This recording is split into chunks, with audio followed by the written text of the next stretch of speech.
Hello and welcome to Great Train Layouts Live. I'm your host, Nick Ozrak, checking to make sure that I'm in the frame and liking what I'm looking at, and I like it good enough. Good to see you guys on this Thursday evening. If you're watching this live, it is good to be here with you, and we are building another Trainz layout model railroad. But why are we already in the game? Well, this is another case where we're gonna look at the real thing before we build the digital thing. Well, they're both digital, but you know what I mean. We're gonna go for a ride on the real Strasburg Railroad because a lot of us are familiar with the Strasburg Railroad, but if you're not, we're gonna go for a ride on it and kind of scope it out, see how we might want to turn this into an HO scale design that would fit into a 12-foot by 10-foot bedroom. I'm your host, Nick Ozrak. It's great to be with you on this evening, and a big thanks to our sponsor, Paradise Car Loco, which makes HO scale rolling stock, specifically coach kits, based on Strasburg Railroad coaches. Perfectly fitting plan for the design. And we're going to be joined by one of the co-owners, Kyle Linardo. He's going to be joining us in about an hour to talk about working for the real Strasburg Railroad, as well as this business and the nature of these kits that they are creating. Good to see a lot of familiar faces in the chat and some new ones. Hello there, Logan, Jay Breezy Skyline, Mr. Railyard, Double Tube Fan, J.O., and Jimmy Lambert, and Strasburg 01. So, yes, we are going to get underway here. We're going to go for a little ride here on the Berg. So first thing we're going to do is we're going to get our... Oh, I need to select my train first. Yep, there we go. We're going to bring our power out of the shed. We're going to get hooked up to the train. We're going to go for a little ride. Strasburg Railroad. I've been wanting to do a Strasburg Railroad build for a while. At least over a year. And the reason that I haven't is because I didn't see any Strasburg... There aren't really any track plans for the Strasburg Railroad out there. I've seen one, and it's specifically focused on the pre-tourist era, which would be a fun one to do, and maybe someday. But I wanted to try to tackle this, but I also knew that I'd need to do a little bit of my homework in advance before... so that I could have a track plan, at least something of a track plan to go off of. So you'll see what we've got coming up shortly. So here we are in Strasburg itself. Well, East Strasburg if we're being specific. Right now we're bringing our power for the day, number 89, out onto the main line, and then we're going to get hooked up to the our train. Now, ordinarily on the railroad, if we're starting the day out, they'd be filling up with coal, filling up with water, getting underway. But we've got a lot of route building to do, so I want to build. So I think we are aligned for the main. So we'll go ahead and pull forward and get coupled up to our train. We'll take a little, as we're going, I know I love these people views, but I will try to juxtapose that with an overall view of what we're looking at. So, because again, some of you may have an encyclopedic knowledge of the Strasburg. Some of you might not be from the area, not so familiar with it. Some of you may have never been. So, I'm going to assume that you are new to Strasburg, at least a little bit new, because I want to introduce this as a working railroad. Because I think that when we talk about Strasburg and other tourist railroads, sometimes I don't want to say we undervalue them, but we think of them as, oh, but that's a tourist railroad. Not to say it isn't a real railroad, and the Strasburg Railroad most certainly is a real railroad, and that's part of what I want to explore with our play testing and pre-visualization, is how to capture the Strasburg Railroad, not just in terms of its beauty and its iconic scenes, but in terms of that play value. All right, we're going to ring our bell as we're coming into the station. So as we'll do the classic view, and then I'll do a kind of overall view while we're waiting for our passengers to get on board. This is, if you've ever seen a YouTube video of Strasburg Railroad, you've probably seen this angle at least once. We're going to get hooked up to our train here, and then we're going to go for a little ride. As always, if you have comments, questions, input, feel free to leave it in the chat. I will be reading your comments as we go. Hello, Braden, the confident engine. Strasburg is my childhood. Yeah, I think that's true for many East Coast rail fans. And Double Tube Fan 5 Strasburg has definitely changed over the years. It has. There are so many different ways you could approach modeling it. And not just in terms of whether you model its pre-tourist or post-tourist era, but also in terms of how you would go about modeling the tourist era. Do you make it just the original train station, the East Strasburg train station like we see here? Or would you like to model the whole mall with all the gift shops and the restaurants and all that kind of stuff? That's kind of the beauty of what you get to decide. So, looking at it from a helicopter or drone view, Strasburg Railroad, located along, oh man, as if I know what the highway this is. This highway goes along the entirety of the route. And if you're going to the railroad, you're driving along this for at least a portion. To the right, we have the Railroad Museum of Pennsylvania, which has a very large collection of steam and diesel locomotives, especially Pennsylvania Railroad steam locomotives. So we have the station here. Well, let's go to the very end of the line. This is a storage track that Strasburg uses. It's also how there's room to get into the Railroad Museum of Pennsylvania property.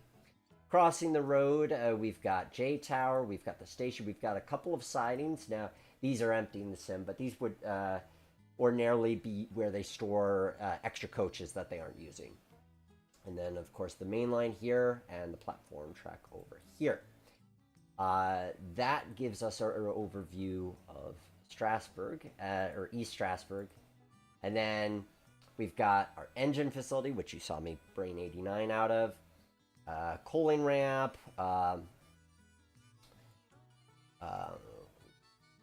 Water column.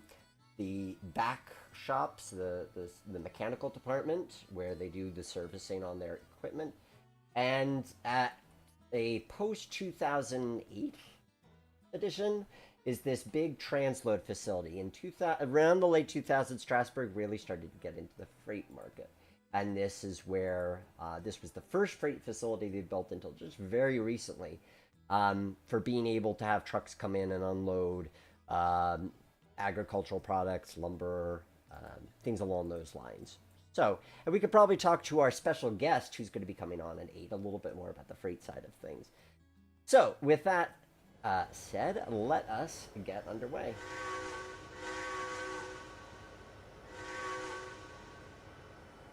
And I should give credit where credit's due. This recreation of the Strasburg Railroad is by a buddy of mine, Rob Del Prado. I think East Coast Trainz is his moniker. If you search Trainz Strasburg Railroad, he has a website where you can download this and enjoy it for yourself. The rolling stock that you'll see today is courtesy of K&L Trains as well. So we're departing the station. We're getting underway for our trip on the road to Paradise. And Kyle is actually our host, our guest today. So if he were here, he'd be able to do the full narration, which would be kind of meta and nifty in its own right. He can do the virtual version. He can do that when we've got our layout going. So, making our way through the yard and area as we make our way down the road to Paradise. So, while we're getting underway, oh yeah, that's a nice view. Other end of the car, maybe? Yes, there we go. Here we go. Of course, we're gonna ride on the Hello Dolly. So, as I said, at the top. Reason that we're playing it for real here is because I want to show you the lay of the land. I also am kind of doing this for my own sake of reminding myself, what do these scenes look like, and illustrating a little bit of the mental process of taking real scenes and trying to, in my mind, turn them into a model railroad scene. So you can see the whole lay of the land, because obviously at 4.5 miles long, we cannot shrink this entire thing into a single bedroom. So it's going to be a key of saying, well, what do we feel like are the key scenes that need to be represented? And also, how do we want to try to encapsulate the operations that Strasburg has? Oh, Jimmy, Route 741, thank you. Hello, Mikey Allen. Let's see. Enjoy the cat. Favorite Strasburg engine? Oof, that's tough. Possibly this one, 89, but I do also really love 475.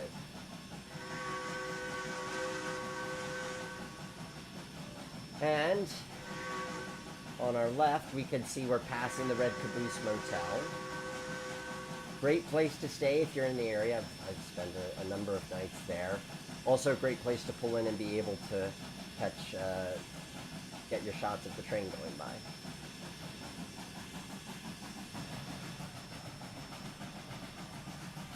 That silo that you see up there is also an observation tower. So if you don't own a drone but want a nice aerial view of the railroad, you can walk up the stairs for, I think they ask for like 25 or 50 cents, and you can get a view looking out over the fields, which is very pretty.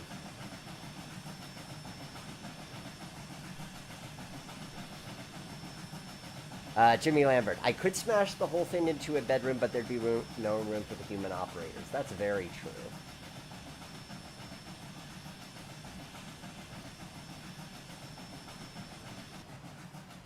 So we'll go a little bit with an aerial view once again. A lot of fields through this part. I was actually there just a month ago, and I got some nice drone shots.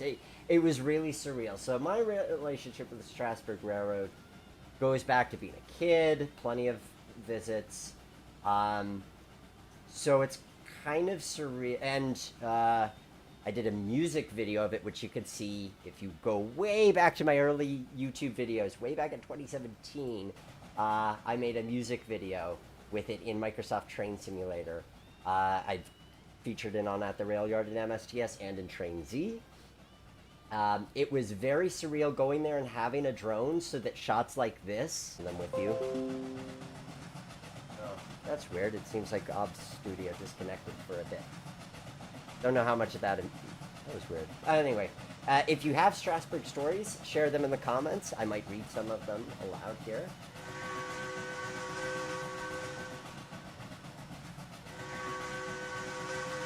Oh, I should go ahead. I should go ahead and have a proper passing view. This here is Esbenshade Crossing.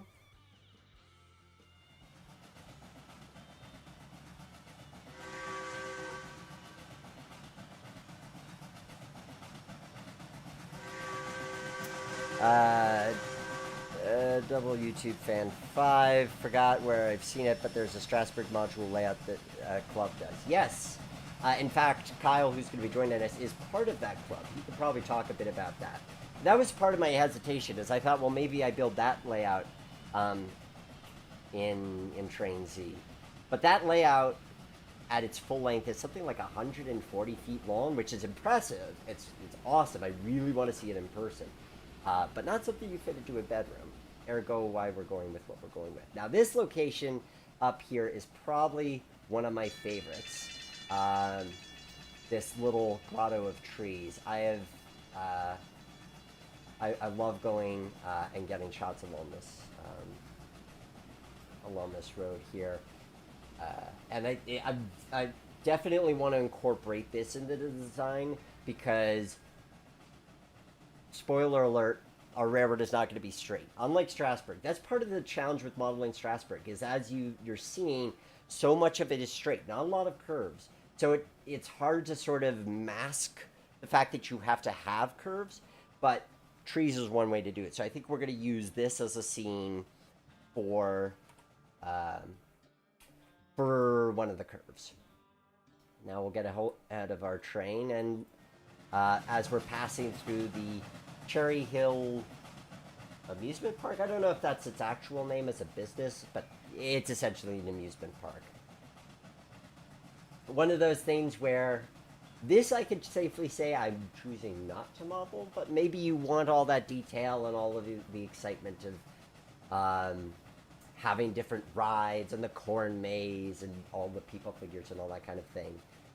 Maybe you backdate yours to the 70s so you don't have to model it. You do you. There's so many different ways you could model Strasburg. This is one scene I feel safe in omitting from mine, just because it's not really my kind of taste. Coming up on Cherry Hill, we'll get ourselves trackside for this scene.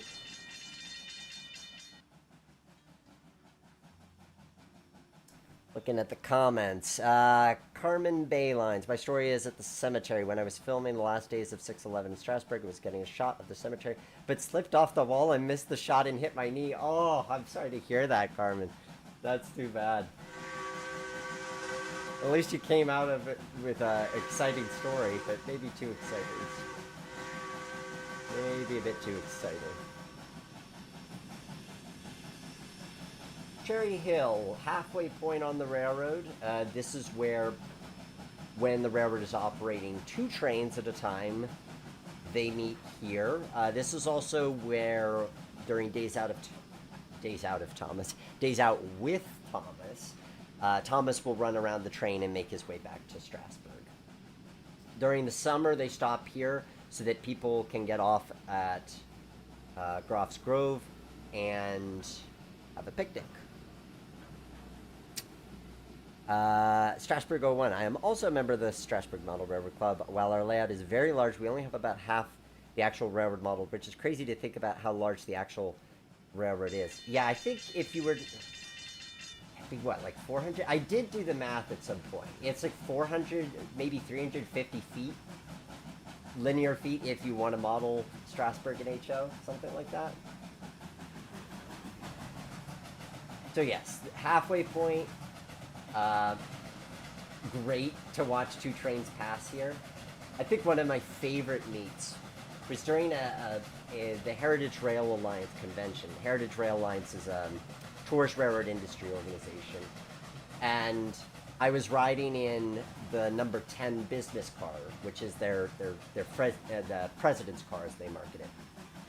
And I was on this special train that was there for the convention, and we were passing the regular hourly train, and being in this vintage early 1900s coach with a full passenger train with wooden coaches passing by was so cool.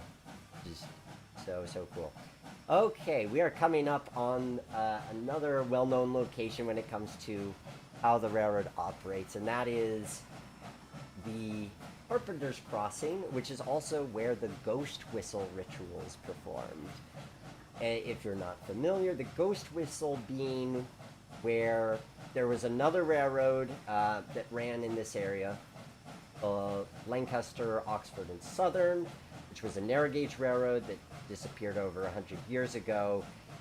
But if you listen closely, you can still hear the ghost whistle.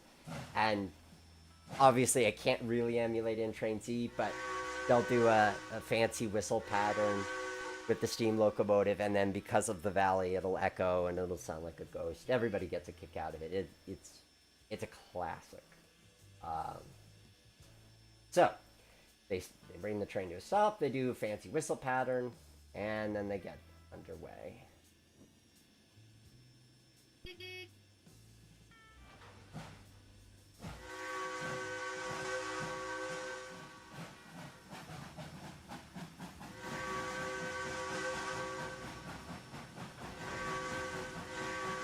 Mr. Railyard, there's a very cool Lego Strasburg Railroad layout.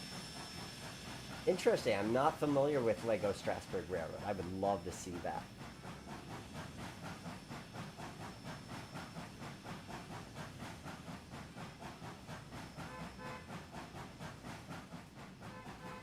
Here we are going through Carpenters.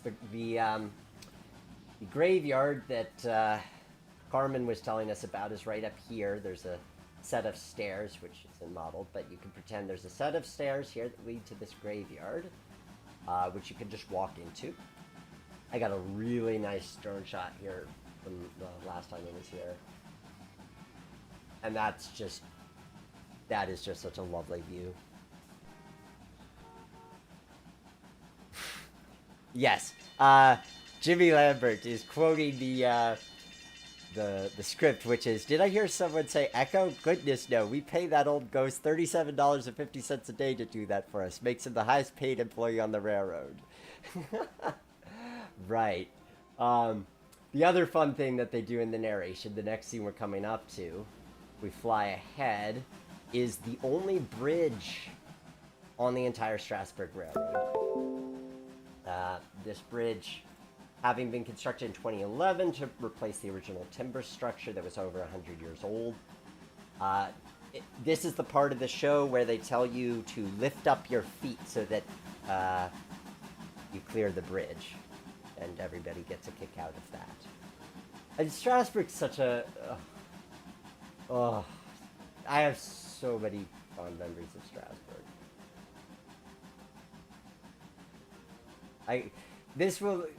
See why I wanted to do a live stream that was just about Strasburg? I mean, this is really an excuse for me to rant and rave about how cool the place is.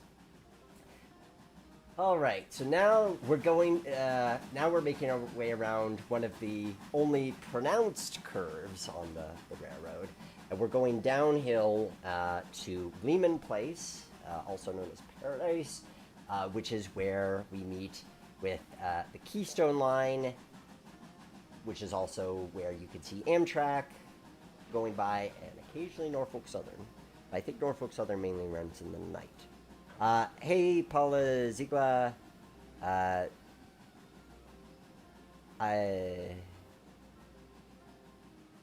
see.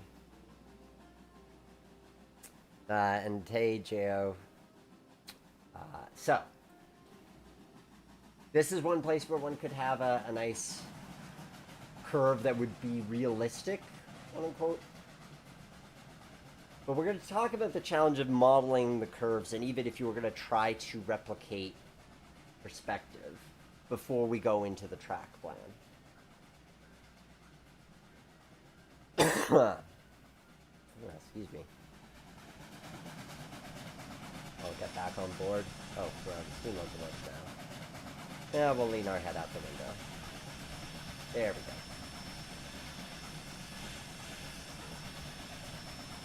Hi, Steve.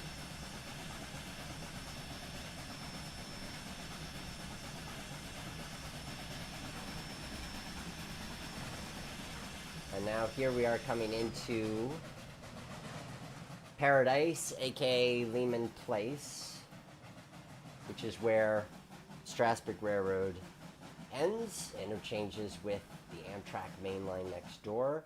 At the far end here, you can see their new freight facility that they've constructed. And they just recently finished that, and I think 2024 is the first year they're starting to send cars there. They do still haul some cars on the whole line all the way to into Strasburg. So, for you virtual rail fans, I guess you'd say.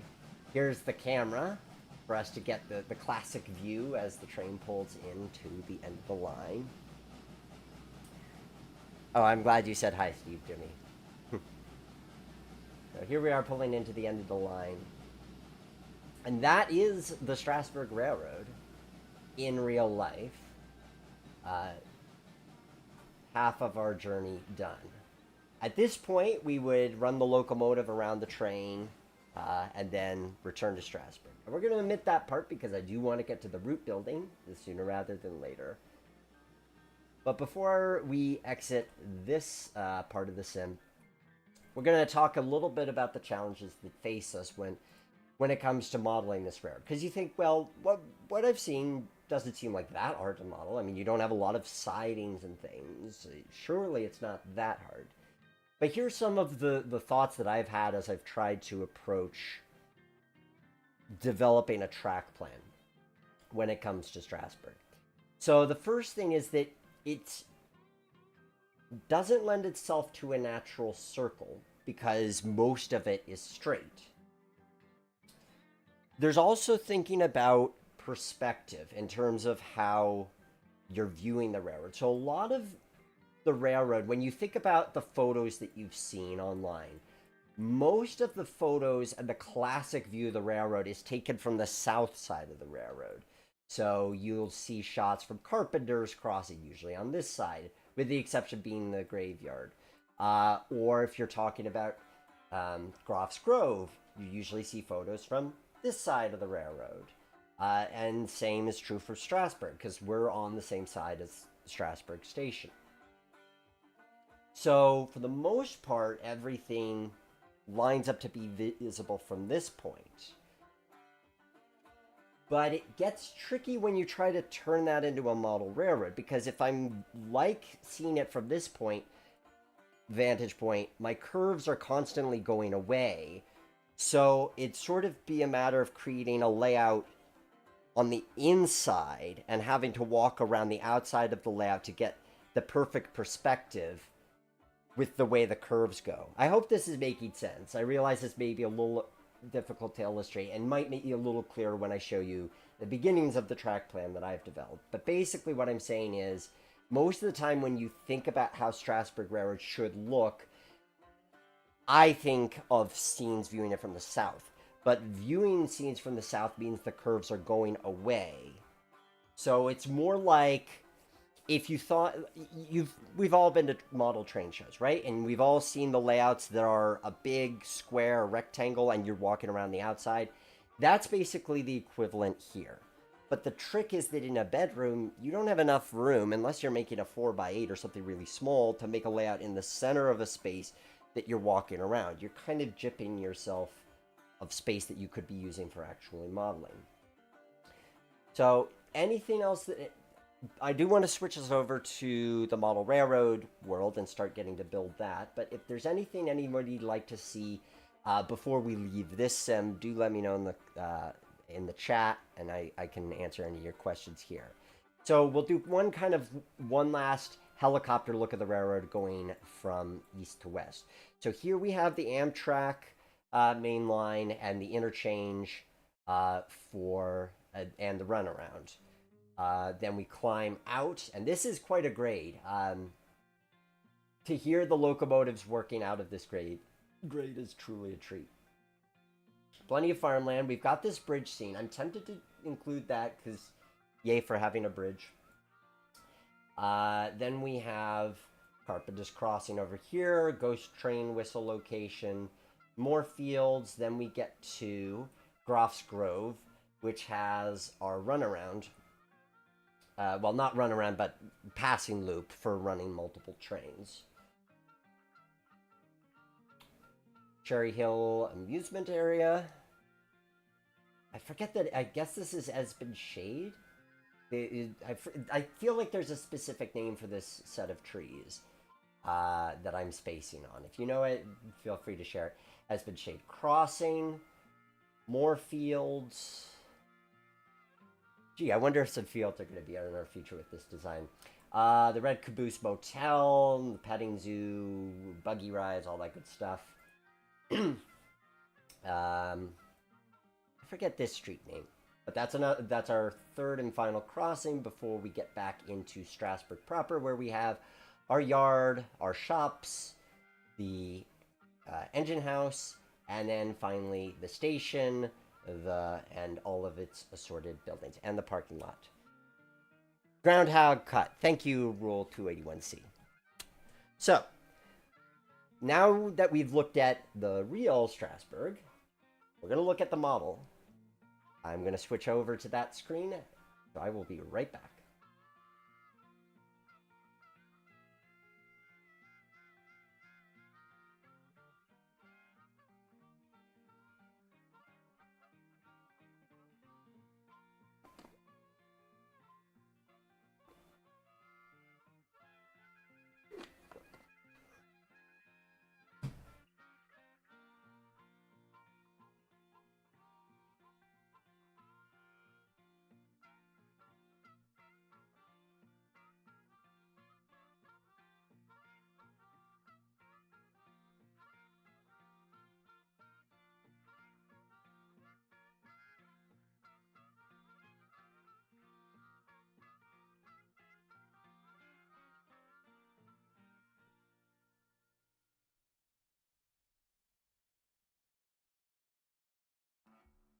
And drum roll, please. Ladies and gentlemen, I am pleased to present to you the rough outline of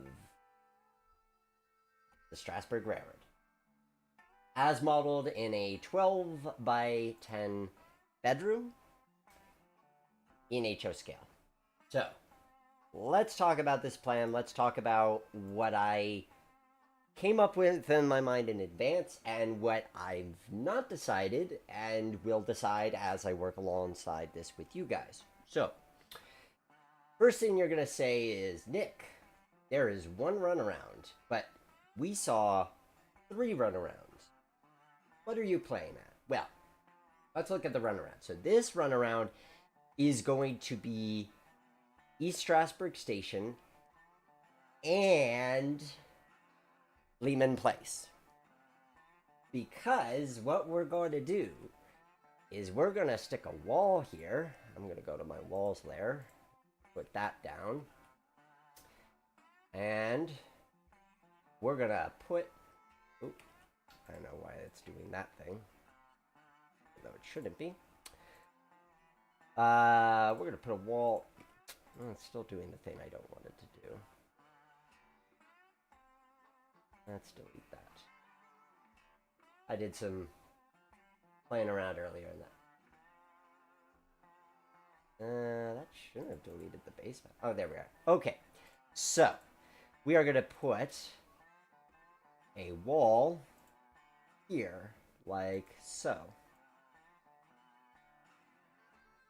And that wall is going to serve as our boundary between Lehman Place, which is going to be this scene, at East Strasburg, which is going to be that scene. What do you think of that? Now, some of you might say, but Nick, aren't you kind of having to shrink both scenes down a lot, and doesn't this introduce problems? Yes. And yes. But the reality is that all model railroading involves compromises. And when I thought about Strasburg Railroad, I thought Lehman Place doesn't... It isn't the most scenic part of the railroad. It's a necessary part if you're going to show trains running around, but it's not the most scenic. So I want it, but I don't want a ton of it. Meanwhile, I do want more of Strasburg. That's more of a familiar scene. That's where you get on and off the train. That is an essential. We need the station scene. So that's one thing that we absolutely need. Now, okay, so you're like, okay, Nick, I see why you did that, but what is this? Why are we taking up an entire wall for the back shops and the engine terminal? Well, part of what I struggled with when I was thinking about how to go about this design and really challenging myself, I could have made this a bigger room, and initially when I thought of this over a year ago, I was going to do a larger room, but I wanted to challenge myself to make it into a smaller space. Now, some of you would say, I really just care about the point-to-point ride, so I would make the in-between as much as possible and get as many different scenes there as I could. And I understand that approach. For me, I'm envisioning this as one crew, maybe 2 running at a time. But the maybe 2 is going to be a switcher, not 2 trains out on the line. And you'll see why that's going to be the case in a bit.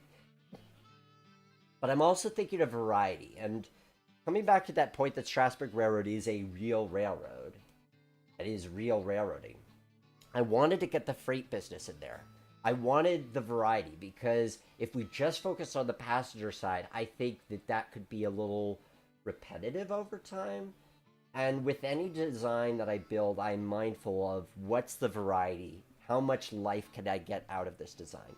Not that it's bad to model something that's very specific and very narrow in terms of the variety of operations, but for this, I wanted to have a greater variety. Ergo, we're not just having a train stage here all the time. We have the engine shops over here. We have the back shops over here. So we can hustle engines, we can bring cars in and out of maintenance, we can pretend that cars or locomotives are coming in from other railroads and being brought into the shops. But we also have a little bit of the freight yard, just enough so that we can switch freight cars. And I'm looking at this and realizing a limitation already, or it's something I'm going to have to work around. I don't know if you see it with me. That'll require further thought.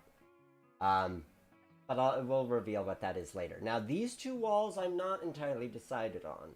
But you will note that I'm not thinking of doing Groff's Grove or / Cherry Hill. Why no central passage siding? Well, I'm glad you're asking me these questions, because I know you are. Even if you're not typing them out, I'm sure that they are coming to your mind.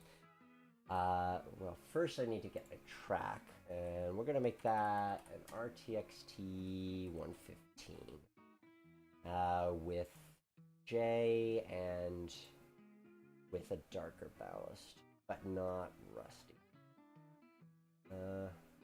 Yeah, we'll do that one. Good enough for now. I can replace it later. So we're going to get to the track lay. We're going to get to the part of the show where we build this thing. So why don't I have a Groff's Grove? Why don't I have a passage siding? That was a back and forth in my mind as well. Because I thought to myself, it is iconic. It is a key scene. What could I be possibly thinking by omitting it? The thing is that by having chosen to combine Lehman Place at East Strasburg as a single runaround, there isn't a way for trains to run around each other separately. So what do I mean by that? Well, think about it on the rail railroad. So when Strasburg runs two trains at a time, it's usually one's leaving on the hour and one is leaving on the half hour. So while one train is in Strasburg, the other is in Lehman Place. Meaning, by this layout logic, your Strasburg train and your Lehman Place train are in the exact same place, which means they can't run around each other. So that becomes a problem that you could maybe solve if you triple tracked it, but then you're triple tracking it, which isn't prototypical to the scene. So that was a hard omission on my part, and I might choose to include it, but have it as just the station so that we can still make the stop. But is it going to look weird to have the station without a passing sign? Well, that's what we're going to need to play around with a bit. As I said, some of this I came up with. I knew I wanted to do certain things. Other things, I wanted to explore with you, because this is a track plan that I have designed myself. And it's so easy to look at these track plans as the finished product and wow, that's great, that's awesome. But there's so much work that goes into a model railroad design, or that can go into a model railroad design, especially when you're really thinking about your operations and so forth. And so I wanted to take you guys inside my mind, or something like that, and show you a little bit of how I approach the challenge. But you can see why this is hard now. You look at it and think, well, it's easy. And it is easy if all you're looking to do is mainly focus on just running around in circles, and the scenic, the kind of the big farm scenes. And I'm not dismissing that approach. If that's how you would approach it and that's how you would want to model it, then absolutely. For me, that's not how I would model it. If I was doing this in real life, I'd want a bit more. I'd want something like this. And so that's the challenge that I've set myself. So right now, I'm just playing our good old game of connect the dots and getting the track laid here and get everything nice and straight and orderly. I designed this in AnyRail version 7 they're up to now. Great piece of software. So, as we've talked about, Trainz provides the world's most flexible flex track, which is great if you want to make cartoon letters, replicate Comic Sans. Not so great if you want to know if your engine's going to navigate around that. So AnyRail allows me to know that this curve is an 18-inch radius curve in HO. So that's the minimum that I've gone with. Now, this curve I eased a bit more because I felt like we're going to see this. These curves are hidden by buildings, so they're not as obvious. This one, I eased it a bit more. I think I made that like a 30-inch radius curve just to make it a little bit softer. Especially since, as we saw with the railroad, not so many curves.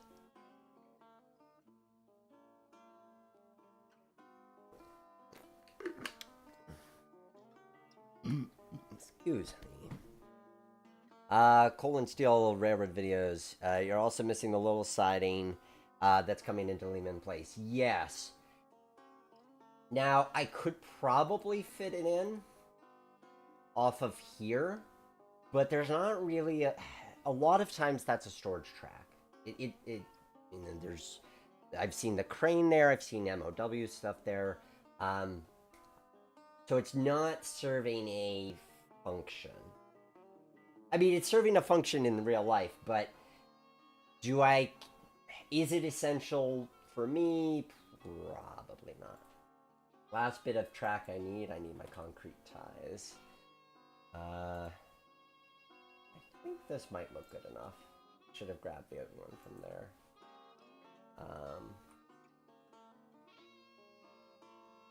Because actually, I don't know if I'm going to like that track texture or not. I can't see it above the...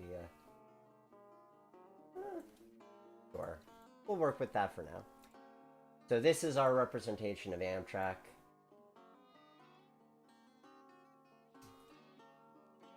Just to have it in there.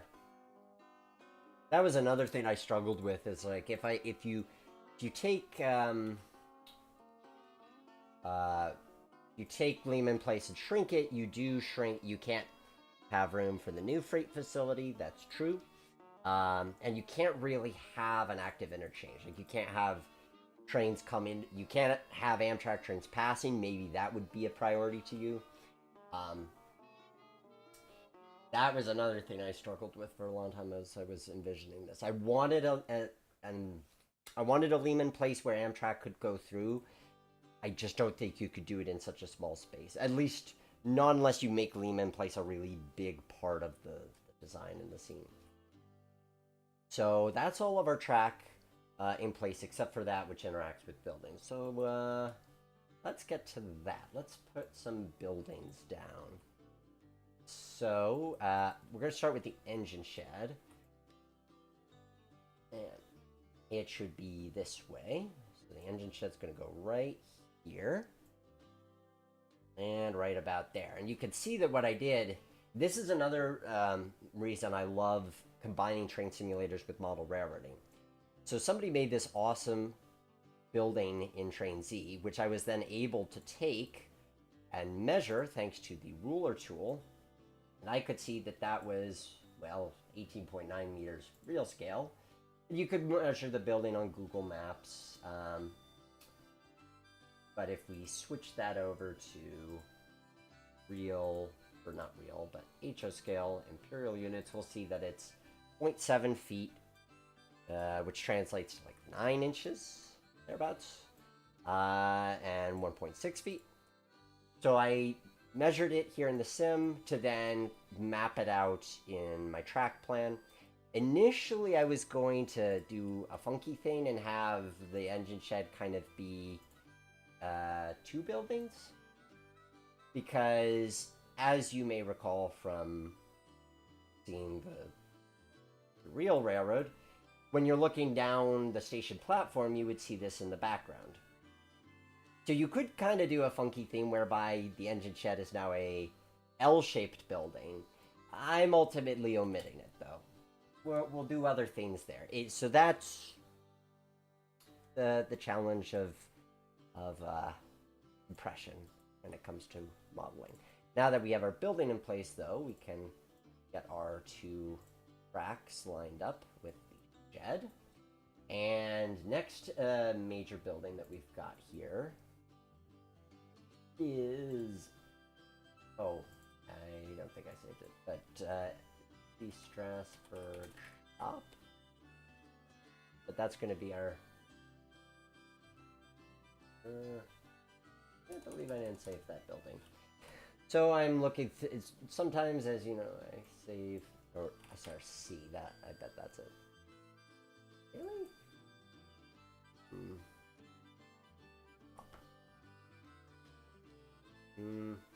Something's funky. Because I am... Oh. Weird. Okay. Now if I search Strasburg Shop... yay for the game acting up and doing weird things. You'll see that I've reserved a space for the back shop. Which actually goes... Yeah, I had it right the first time. Goes this way. Now this thing eats up a lot of space, and maybe if you were to model it, you would kind of selectively compress it so it wasn't as big. But this is the model I have to work with in Trainz, so that's the size I made it. But it doesn't really change too much of how I would approach this. It's more just that it just introduces a little bit of interesting challenges with reaching. So we've got our track, which leads into the coach portion of the shop. And then we'll have another spur lead off to this track over here. And in reality, there's switches going to all three, but this is already kind of cluttered, and you get the point. So that's going to be our track going into the shops. So there's our track. Beautiful, wonderful. What I realized, though, when I was laying this out, I should look at your comments before I keep going on. Rule 281C should have a minimum of at least 22 inches, if not 24. I don't disagree. And I could make that looser, so if I compress this building a little bit more so it wasn't as long, then it'd be super easy to make this turn wider.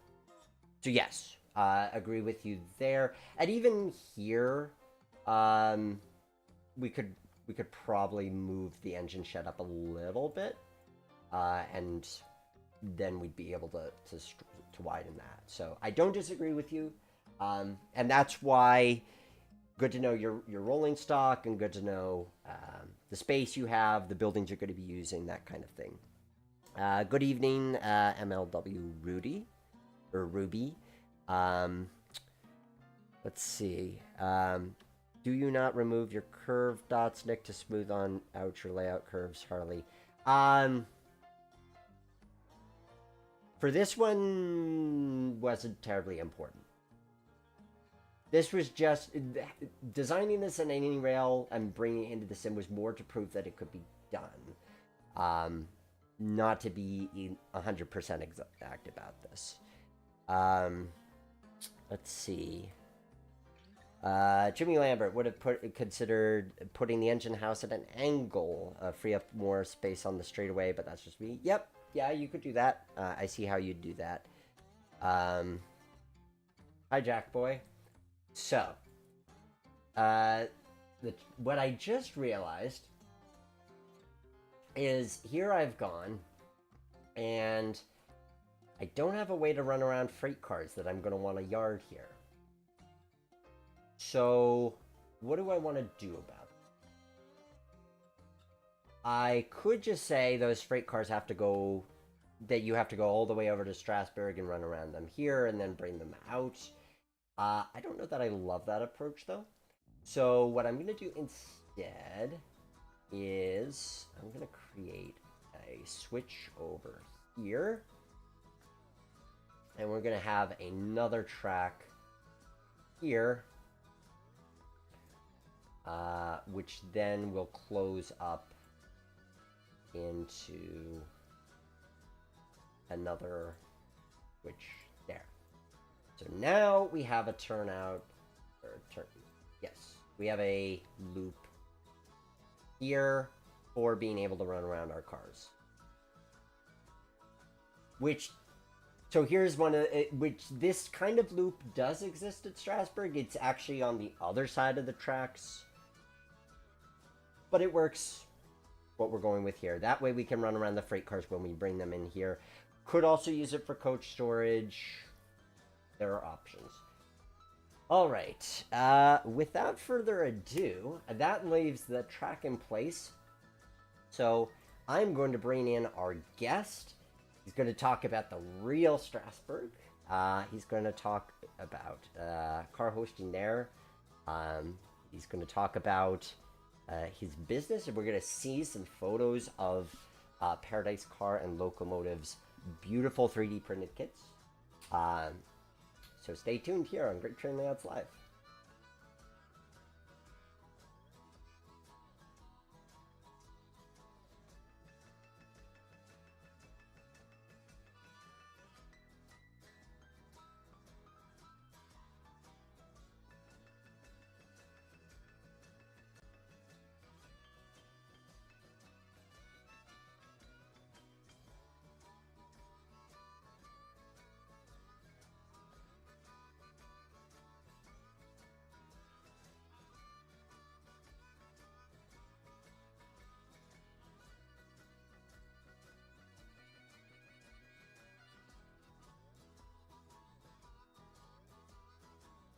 All right, our guest today is a car host for the Strasburg Railroad, a brakeman for the Strasburg Railroad, and co-owner of Paradise Car and Loco. Please welcome to Great Train Layouts Live, Mr. Kyle Linardo.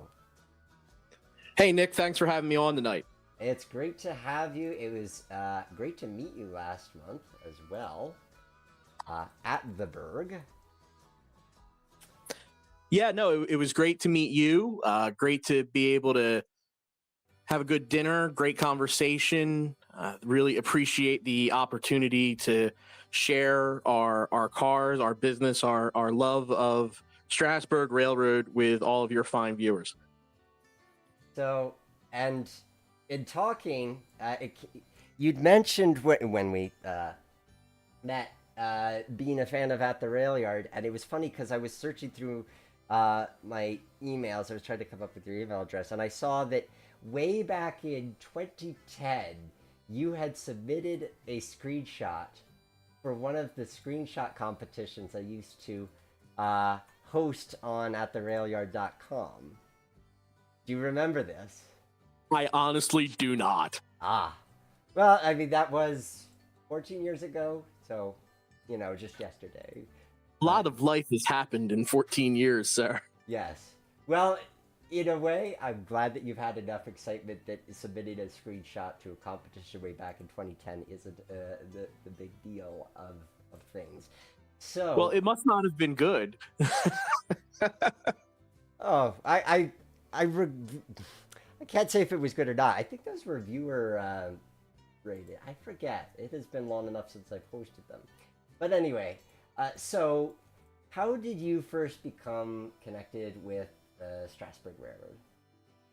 So one of my favorite things I like to tell people when I'm working on the train is that I was a passenger of the Strasburg Railroad for 28 years before I ever became an employee. My journey with Strasburg started with my parents. They brought me to the railroad before I was the age of 1. They had gone to the Lancaster County area on weekend trips. Being South Jersey natives, it was a weekend destination for us. And when I was born, that didn't stop them. So we would take weekend trips at least once a year, every year, from before I turned 1 all the way through my adult life. Even when I went to college and law school down in Virginia, I still made it a point to make it up to the railroad at least once per year. So even though I've lived in 3 different states, that the railroad has always been a constant in my life, and I'm very happy to have it remain a constant today. But I have to thank my parents for, I guess, giving me the first introduction to railroads. And it really was. It was just a family trip. And I have so many family photographs from riding on the train. I think most of the pictures I have of my mother have the Railroad Museum of Pennsylvania as the background, because she would always wind up sitting on the south side of the train, and we would take pictures from across the car. And so I swear we have so many pictures of her with, the K4 and the M1 as the background outside. And so that's really where it all started for me. It was a family place, family memories. It's important to me in that sense. Every person that's ever been important to me in my life has made it to the Strasburg Railroad with me at one point or another. So, at what point in time does it transition from, oh, this is a cool place that I love going to I get to work here? So that started in 2020. I was working as an attorney in Philadelphia, and in 2020, I got tired of working as an attorney in Philadelphia, and started looking for job prospects. And one of the first ones that came up was out in Lancaster County, and having my experience with the railroad, it became the top place on my list that I wanted to come work. So my professional life has almost been dictated by my love of trains at this point. But that is to say, so I moved out here in 2020, and then the world ended, as you know, COVID hit. And so in terms of getting a job at a tourist railroad certainly wasn't in the cards. And I also had a full-time job that was paying me through the pandemic. And so in no way did I want to try and take a job from somebody that was going to be their only stream of income, or put an application in when I didn't need one. So I didn't look into that. But I made friends with some folks who worked at the railroad from just going. I have quite the story about how I met one of who's my good friends now. They were test running 90 during the pandemic. It was like the first time steam had been on the railroad since the shutdown, and I just happened to be in the area and saw it at Groff's Grove, and pulled up and hopped out of the car and talked to him, and we became fast friends. But that transition to hanging around the railroad, going and seeing things more often, talking to the crews more often, becoming a familiar face. And eventually in 2021, I put in an application and waited through the process. There was a lot of kind of changeover, adaptations, and adjusting happening at the railroad at that time. And so finally, that Christmas season, I started as a car host in December. And you want to talk about, I don't want to say trial by fire, but it was busy. Yes. Yeah, it was very busy very quickly. We run a lot of trains at Christmas time, and so it was hit the ground running. Thankfully, I knew a lot about the operation from my 28 years in my position as passenger. So, there wasn't much I needed to learn about what's supposed to happen. It was more along the lines of, how do you make this happen in an enjoyable guest experience that's safe for everyone, and the behind the scenes type stuff that I've been learning and still try to be a student of to this very day. This is a really unimportant question, but it did come up in my mind as you're talking about kind of all that you have to learn. How long did it take to memorize the script? That's an unfair question to ask me, because as my mom liked to tell people when I was a kid, I could probably do it from memory just from riding the train. But in terms of actually memorizing it to the point that I recite it now, I want to say probably about 6 months, and that's mostly because I don't get to work that often with the full-time gig, and I have certain unavailabilities that I can't get around, so I can only really work between 1 to 3 days a month. And so it really takes some time to get that exact cadence down and the exact wording, and then to have it in your head enough to put your own little spin on it and tell it your way. I would say it took me about 6 months. It also didn't help that for a little while there, we weren't doing the narration. It was automated for a little stretch. So it took a little bit more time of actually getting to do the narration. And the first copy I was able to get my hands on, I think, was revised in 2003.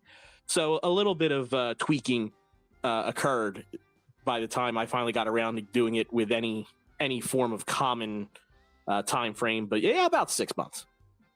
Oh, not too bad then. I encourage those of you guys who are joining us, if you have questions about anything you wanted to know, within reason, about about Strasburg and how things work there, feel free to submit them, and we'll try to include those in there. So, what? Oh, and thank you, McLeod. I'm glad that you're enjoying how the route's looking so far. So, what would you say has been most surprising for you? Because you had a lot of knowledge going in of the place, and certain elements of it. So, what was most surprising? What did you not expect? I think what was crazy to become a part of is how many people are there that are so knowledgeable, skilled, thoughtful, that have such varied careers outside of railroading. We have a great full-time staff, and our craftsmen and our back shop people and our professional engineers are incredible folk.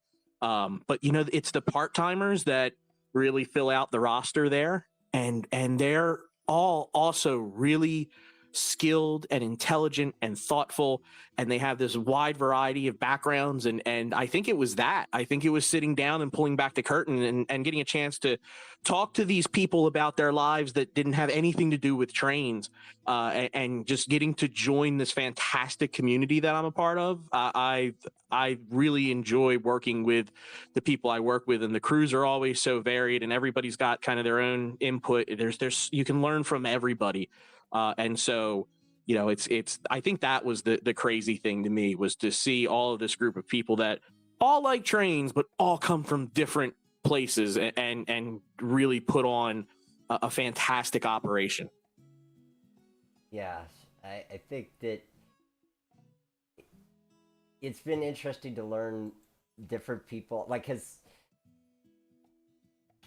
for me, being from originally Northwestern PA, not as close, but still would go, on average every few years or so. And then, especially as I started to become more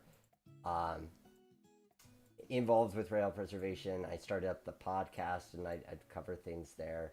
And getting to meet people and hear their interesting backgrounds, like our mutual friend Dave Lotfi, who was a jazz musician before he came to the Berg in the mid 20s or 20 teens. It's really nice that this is a place where those who have skills can come from different trades and apply them, but also those who don't can learn them and grow in them here.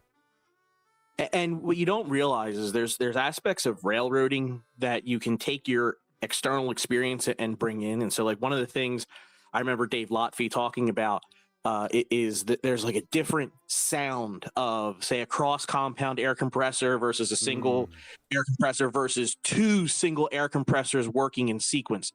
And he used the musical term, which I've not placed into my brain anywhere useful, and he talked about it, and like the melodic sounds that the locomotive makes, and just having that musician's ear for it. And I just like seeing somebody light up about trains in a way like I can't even think about trains that way. Like seeing him light up about it, be able to talk about that and relate it to just his previous experience. It's wonderful. It's absolutely wonderful. And Dave is a fantastic guy, and I honestly, it's every time I work with him, I want to be on my best behavior, because it's like, not best behavior, that's the wrong word. I want to do my best job, because he's so good at his. It's like, if something happens, it's definitely not his fault, it's my fault. If a coupling's rough or what have you, it's like it's definitely the guy on the ground, not the guy in the cab. And so he makes you want to be better. Because he wants to be better. And so it's just people like that you can learn from. And that's fantastic. And I've enjoyed that immensely. Yes. It's great that you get to be in an environment that is intrinsically motivating, and the motivation, it's like reciprocal motivation. So you're feeling it because they're feeling it because you're feeling it, and so on and so forth. Yeah, I mean, we're not there to just, quote unquote play trains, right? I mean, these are real locomotives. It's historic equipment. We're all there because we want the public to have as wonderful of an experience with the railroad that we all had that brought us there in the first place. If I can be that, member of the train crew that some little kid who was me 25 years ago, which is terrifying to say out loud, but if I could, be that member of the train crew that kid sees and had a fantastic time and put a smile on his face and took a picture with him and showed him something about the train and could teach him something and instill that desire to be a part of railroad preservation, historical steam railroading. Well, you know what? I at least know that there's another generation of people like me that'll follow behind me because, these locomotives that we're operating now, 90's our youngest, quote unquote, one at 100 years old. And that's certainly, even if you took my entire lifetime out of it, that's 70 years that thing's been around. And so you need generations upon generations upon generations of folks to keep this going. It's not going to happen by itself. It is absolutely a group investment. So, switching back to the track plan for a bit. I don't know if you're able to see this on YouTube wherever you're at right now, Kyle, or not. Have you seen what I've come up with so far? I've pulled it up. I'm looking at it with healthy doses of both. That's ingenious and also, I don't know how we got around to that. Okay, so give me your take on it, because I'm curious as to what you think and what your givens and druthers would be if modeling the Berg. I mean, so personally, I think the three non-negotiables, of which you have two out of the three, are Strasburg, Paradise, and Gross Grove. So it's the choice to avoid Gross Grove is interesting. And the choice to have Strasburg and Paradise share a runaround is also interesting. I understand why you did it. And I certainly, I get the compromises and the trade-offs that have to be made. But I think if there was one thing that I was going to say, I wish you could do this differently. I would love to try and figure out a way that separates Strasburg and Paradise from an operations standpoint. The operations guy in me, which is one of my favorite things about modeling the Strasburg Railroad. I am not a modeler. I am not a designer in any way, shape, or form. I make the trains go the way I think they should go type person. And the lack of having those runarounds, I think, is the thing that's like I want in a layout. So if you were working with this same space, because I think you could do it, but I think you would have to, it would all be, well, 3/4 of it would be runarounds. You'd have Strasburg along one wall. You'd have, like, as I'm looking at now, Strasburg would be at the top. Cherry Hill, Groff's, that would be in this corner. Paradise would be in this corner. And Cherry Hill would be perhaps on this right side. But I don't think you could fit all three plus the engine facilities. Not in this space, at least. Well, it really depends on what you want to do. And so, the way this is set up right now, from what I can see, half of your room is just the East Strasburg complex, which you can do, and you certainly have done pretty well. And so you've decided to have more detail in Strasburg, right? But the reality of it is that, so you can say, well, three of the walls would be runarounds, and I'm over here saying, sidings are a good thing. More sidings means more trains. It can also mean less buildings.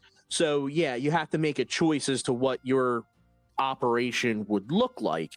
If I were to try and do this a little differently, I'm thinking that maybe I would try and have Strasburg and Paradise both live in one of the curves at the top of the room. Like if that's where I would quote unquote hide my curve, Mm. uh, and make it not out on the line if I could avoid it.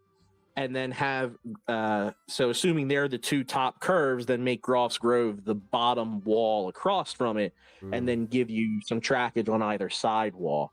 You'd have to condense your Strasburg a little bit, but maybe you could then try and use the actual curve of the layout as some space in terms of where you put your engine house, your back shop facilities, maybe the yard goes into the actual physical corner of the room. It would be kind of a deeper layout, so to speak, from where you stand to where your trackage goes, and maybe have it actually come into the center of the room a little bit. Paradise, you don't have to do as much because you've only got, 4 tracks at its widest point, so you could probably get away with that a little bit more. But that's if I, was tweaking this a little bit. And again, I just said that I am not a planner or a designer or a modeler, but like that's kind of how I think I would try to go about it. More of a U shape, which is what our Strasburg Model Railroad Club. That's what we do when we're at some of the shows where we don't have the space like we have at the Railroad Museum of Pennsylvania, where we're amongst 1-to-1 trains with plenty of straight line to play with. When we've got to fit into a 50 by 25 space, we operate out of a U. And I think it's that vision that I would try and downsize into this. Yeah, I could see you doing it that way. I think it's true. You're bringing the sensibilities of like I'm running with multiple people because that's what you're used to at the club, where you have the multiple people to be able to have 2 separate trains going and you have the meet and so forth, which is not something you'd be doing if you were running solo. I mean, if you've got one of those new Digitrax throttles, the dual throttles on one controller, I've moved 2 trains at one time. It can get a little hairy if you're not paying attention, but it's doable. Yeah, yeah, I have that on my engine driver mobile phone app. But yeah, a little dicey, a little spicy. Sometimes it is fun to juggle multiple trains, and we do that here in the sim. Sometimes with the playtest, I'll send one train to go, and I'll pick up another one and do the switching for it. So given that, because that's all good, I hear you, and I'm gonna let you finish while I still do my thing. What do you feel are the crucial in-between scenes, or are the in-between scenes less of a kind of a sticking point? Well, there may be less of a sticking point operationally, but scenically, what do you feel are like go-to, like this is Strasburg in-between scenes? Well, that's what I haven't fully decided with this, is what I'm doing with these walls. That like I've made the Caboose Motel over here, but that still leaves me with a wall and a half to go. Sure. So if we go by, here's the things we talk about on the narration, I think is a way to think about it, right? Leaving the yard, we talk about the Red Caboose Motel and the National Toy Train Collectors Museum. You don't have enough depth of layout to get to the National Toy Train Collectors Museum. Your next thing after that is going to be the Espenshade Turkey Farm. Then we talk about Cherry Crest Adventure Farm, as much as the first thing we talk about is the home of Cornelius Ferree, which is now owned by the Cherry Crest Adventure Farm. That stretches for a little bit, and of course that's a take it or leave it. You either need to devote to modeling that, or you need to stay away from it. It's one of those things that it's so dominating you kind of can't do it halfway unless you're just trying to go for the early 90s version when the amazing maze, the 2-acre corn maze, was really the only thing there. Right. Groff's Grove is what we just talked about. Carpenters Crossing with the cemetery is really the last physical landmark that is as you go east, unless you're talking about, say, the bridge. At Byler's Crossing is close enough that you could squeeze that in. So that's kind of your list of things to choose from along the line. In my personal opinion, and again, it kind of goes for what era of the railroad are you going after. If you're going for the modern feel, I would say you have to do the Red Caboose Motel. You should probably do something with Cherry Crest. And I liked what you were saying, I think, earlier in the podcast. The bridge scenes just is cool. And there's a lot to do there. And I think you can get the Cemetery Bridge and Byler's Crossing all into one shot there. So I think that would be the area, because what that lets you do is it gives you that recognizable landmark, which is the Red Caboose Motel that a lot of people are familiar with. It gives you that middle area of Cherry Crest and Groff's Grove. This is a hub of activity halfway through the line. And then it gives you that very scenic rural area, Amish farms that Strasburg and Lancaster County is known for, through, past the cemetery, that shot looking out onto the bridge, and, Byler's Crossing, around Long's Curve. And you can condense that in the lead up to Paradise. Gotcha. And it's true. Maybe we allude to. I'm thinking maybe we allude to a bit of the Adventure Farm. So the advantage with there being no switches is that we can make our scenes a bit deeper. So I've got the track really squeezed against the wall, namely just because it helps with how I've structured East Strasburg. It could technically come out and curve, and I did consider that, but then it makes it maybe curvier than it needs to be. So if we say it's in the background, here we have, I was thinking about having the grotto, groundhog cut, that's it. I'm also kind of thinking of this as as my, it could be a lift out as opposed to a channel though. I could make that a lift out or fold out, as opposed to an actual bridge channel, if I want to cheat and have a scene here of some kind. If I've got the bridge there, I've got room for carpenters there. I could... Oh, this becomes a deep scene. Yeah, maybe the curve is the Adventure Farm. The curve as the Adventure Farm is appealing as a prospect.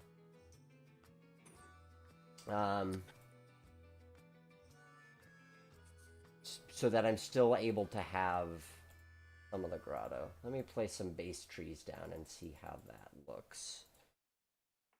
And... Yeah, the Groundhog's Cut leads into Cherry Crest. They butt up against each other now at Southside Crossing. So you have some... You could basically have both if you really wanted to, because I think you mentioned earlier that you really liked that scene, and you have some great footage from that dirt road that leads down to our Southside Crossing with Cherry Crest Adventure Farm. So you could try and do a little bit of a combination if you were so inclined, I think, at that area. Yeah, because I'm thinking part of it too is that I'm thinking about how the trees naturally obscure your view. So if you're looking down the track this way, and maybe we put the road crossing there. I mean, that does put two road crossings kind of close, but we like our whistles, so we have the road crossing here, and then it goes right into the grotto with the trees, because I've put my door here, but my door doesn't actually have to go there. My door could go a little bit over here, because I'm inventing this. Yes, and the then benefits I can keep of digital space. Yeah, the benefits of digital space and a sort of hypothetical is I can change everything about the room. I don't want to go too easy on myself, because I could have made this a 60 by 60 foot space, and then I get to do all the fades or have a helix and make... This wouldn't be right with a helix. I did briefly contemplate a helix, but I thought that feels wrong. Yes, it gives you a longer run, but the idea of having to wait 5 minutes for your train to go up a helix when in real life the whole run is 15 minutes did not sit right with me. Yeah, that would be an interesting way to do that. I can't think of a good way to do that in terms of where would you be at on the line where it would make sense to just have a pause, because it really is with such a short run distance. it's landmark after landmark after landmark. I mean, there is no real pause in how beautiful the real line is. We have 4 public grade crossings in addition to 2 private grade crossings that we blow our warning whistle for it. So there's a lot. I guess 3 with our service crossing, if I'm honest about it. But so there's a lot of things to try and condense into here. You kind of have to really choose what you want to do, and I don't know where you'd stick a helix and not sit there and go, it's weird. Yeah. So no helix, no cheat codes. You gotta do it for real. We will make this a land bridge, though. I like the idea that this section, lift out or duck under or something like that, but it's pretty narrow, so it'd be easy as a lift out or duck under. It could just be fields. I'll get more creative with that once I get into it, once I've kind of settled on it, but that could just be placeholder scenery for the time being. Hey, MBX Pictures, glad you could join us. And interested to see different people's opinions in the comments about what you would prioritize. So yeah, if we say that's the grotto, then we have part of it is also, let's get some roads up to see what that leaves us with space wise. I'm going to choose different ones in the long run. Where's my D2s with the lines? With the double yellows, ideally. Yeah, that one. Okay, there we go. So, we put in a grade crossing here. We put in a grade crossing here. Yeah, I need to shrink that back a bit. I'm pretty satisfied with how that looks as a condensed thing and giving us a way of having a door. We've got that works out. I mean, you've got it's literally the field there leading up to the Espenshade Turkey Farm, and then Espenshade Crossing would be right about there. So you've eliminated, I guess, the turkey farm in this instance, and we've kept the field across from Verdant View. Yeah, and one could always put the turkey farm as like a part of the backdrop. As a backdrop building. I could probably even take it as a thin thing. I'm not sure yet I'm going to treat the backdrop in front of the door, but hypothetically one can. Is it too weird? Is it too weird to have the station without its siding? Is that too uncanny valley? It does, because I was thinking about how I would say no. You say no. You think it's okay, because it does then give us the ability to stop on the return for the summer runs. So historically, the passing siding was not always there, right? The little passenger shed did pre-exist the passing siding when we were very early tourist operation in the 60s, and I don't know the exact date of when they put the passing siding in, but we didn't always run 2 trains. We didn't have 2 trains to run when we first started out. We didn't have steam to run. We didn't have 2 coaches to run back in the 50s, right? So you can get away with it if you really didn't want to have the passing siding because you didn't want to lay out with all passing sidings. You can absolutely put in Groff's Grove, have that little landmark there, but not have to commit yourself to having a passing track. That's a good way to think. I hadn't thought about it from that historical angle, but that's true. That brings a good point. I had considered as an alternative. Well, there's 2. So one alternative is you do have it come in. Presumably you don't do a road crossing because that does look weird. And then it would just close up, and it's probably not long enough to run anything around, but at least now you have your 2 tracks in front of Groff's. I mean, my question at that point, like you just said, you don't have enough room to actually run anything around. I mean, how many cars can you reasonably fit in here? Because that's an interesting thing we run into with the Strasburg Model Railroad Club, right? Is, Strasburg runs 10-car trains at its longest point now.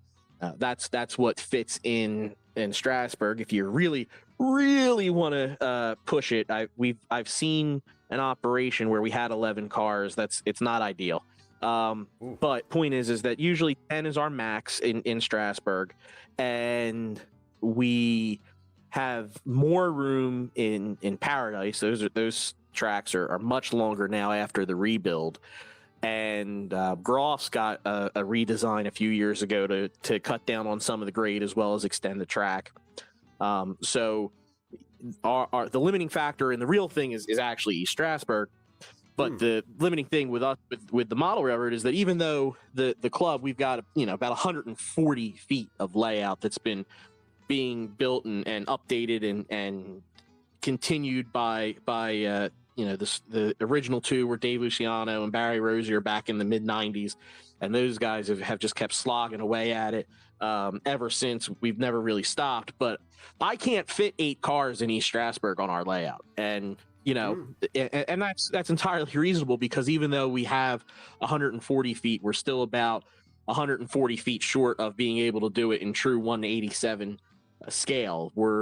It would take about 290 feet to do the full run from East Strasburg to Paradise in correct HO scale, and we're about half there, and we struggle with train lengths, right? So the question is can I fit 4 Paradise Car and Locomotive cars in Groff's Grove? And if not, do we need it?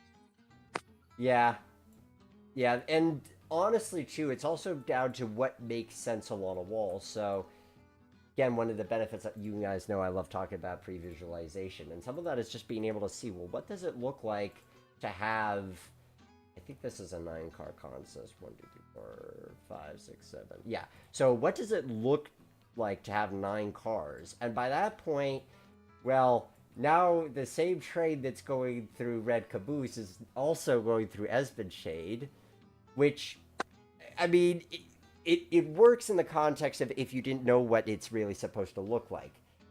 It also works if you're kind of not looking at the whole thing, but you're really focusing on one of the scenes or the other. But admittedly, we're not going to be, we haven't looked at this yet, but we are also not going to be running 10-car trains. We could run a surprisingly long, I think we could get 8 cars?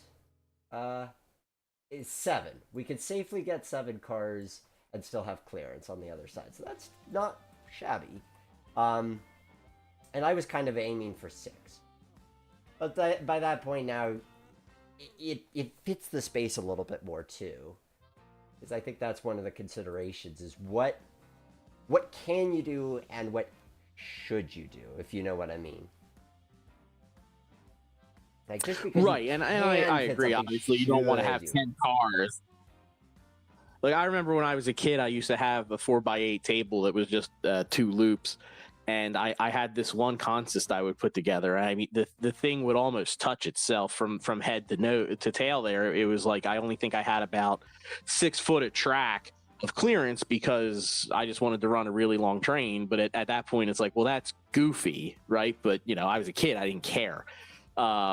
This is, to the extent, if you're going to go this realistic with a layout to try and capture the essence of Strasburg in a one-room space, you don't want to throw 10 cars at this. 2 5-car sets would probably be fine.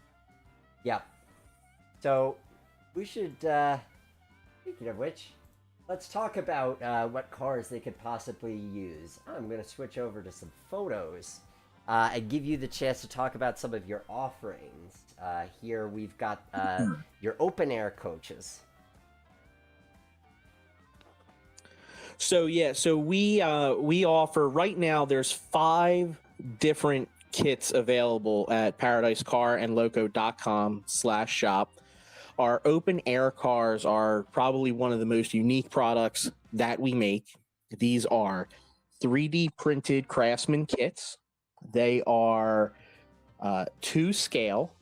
They accurately reflect the dimensions of the Strasburg cars. We took actual measurements, used actual photographs. We're very particular in the details that come with the car, the window spacing, the arches. the brass handrails, you name it. We really went at it with these cars. The current one that's on the screen is one of the 5 kits that's available. That with this kit, you can make 3 of the cars. The one that's pictured, the Daffodil Spring, number 73 Pleasant View, and number 99 Valley View. So that's 3 out of the 19 wooden coaches that the railroad has on the roster just from this one kit. It's just a matter of different decals. And that's available. Like I said, that's right now. And what's nice is that it pairs up directly with our coach offerings, and the Combine offering, and the Marion, and the Heller Dolly. So with those 5 kits that I just mentioned, and we hope to have more in the coming months here, but with those 5 kits, you can actually have 11 out of the 19 cars. So as I just suggested, 2 5-car sets is absolutely fine. Well, with what we have from Paradise Car and Loco, you can have every coach that you would need for this layout you're building to have 2 trains plus an extra. And keeping in mind as well, there was some of these, like the coach kit, as you see on the screen here. I'm also going to increase my window size just a touch, and then you could kind of see this is my coach kit that I'm in the process of building. I've so far just done the priming of it, but you don't have to be modeling Strasburg to make really any of these work if you're doing an excursion railroad. But especially with these cars, you could be modeling it as B&M or any dozen of railroads that had these sort of paired window designs. Right, and so the nice thing about these kits, and the reason why these are the ones we went with first, these are the most replicable, and as much as we very much love the Strasburg Railroad and the Strasburg Railroad, the Strasburg Model Railroad Club is what got us into making these cars.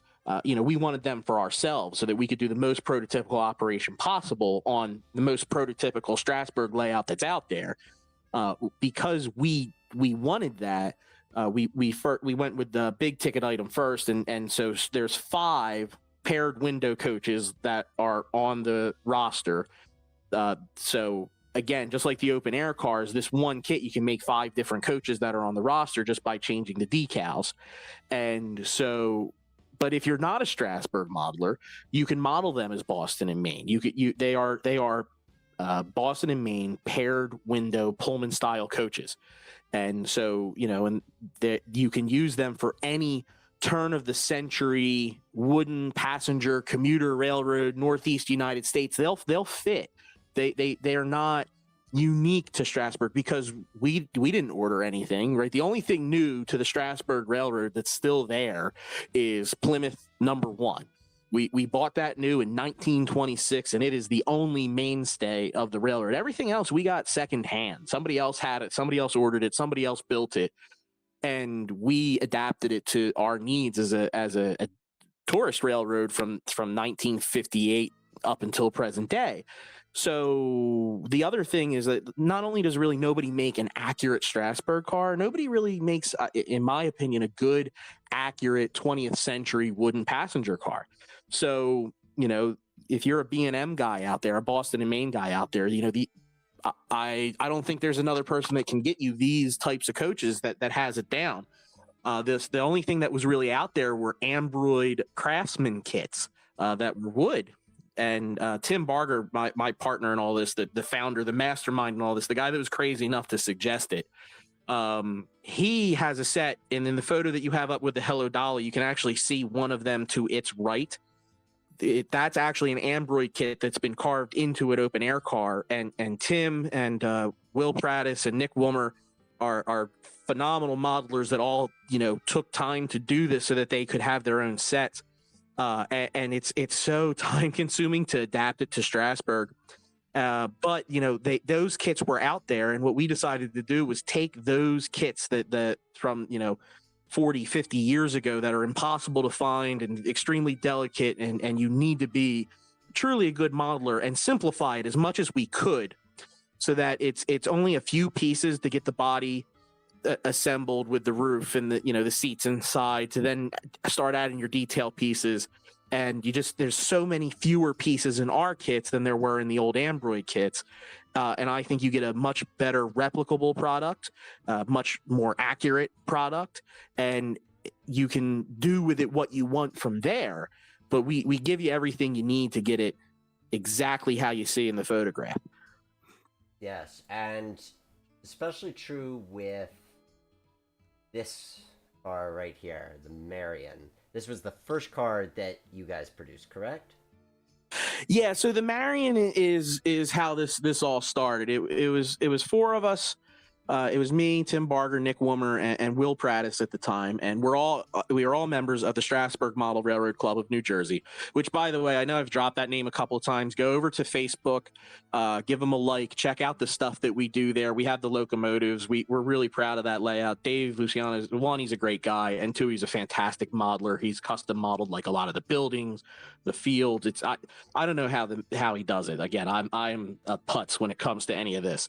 But what happened was that we had started, and by we I mean like Tim, Nick, and Will had started putting together these Ambroid kits, which are the correct size for the layout. They actually accurately model the coaches. They look right. They're proportional. They're if you were to sit them next to the roundhouse coaches that came out in the early 2000s or even the 90s that were kits back then, if you look at these next to those, the proportions aren't right because the roundhouse kits are not accurate. And so the problem that we ran into was, okay, we've got all these coaches and now even open air cars and even a combine that are accurate. They are proportional. They look right. They have the window plate right. We've gotten better. We've gotten better at this. And our Marion was a roundhouse Marion, and it looked goofy.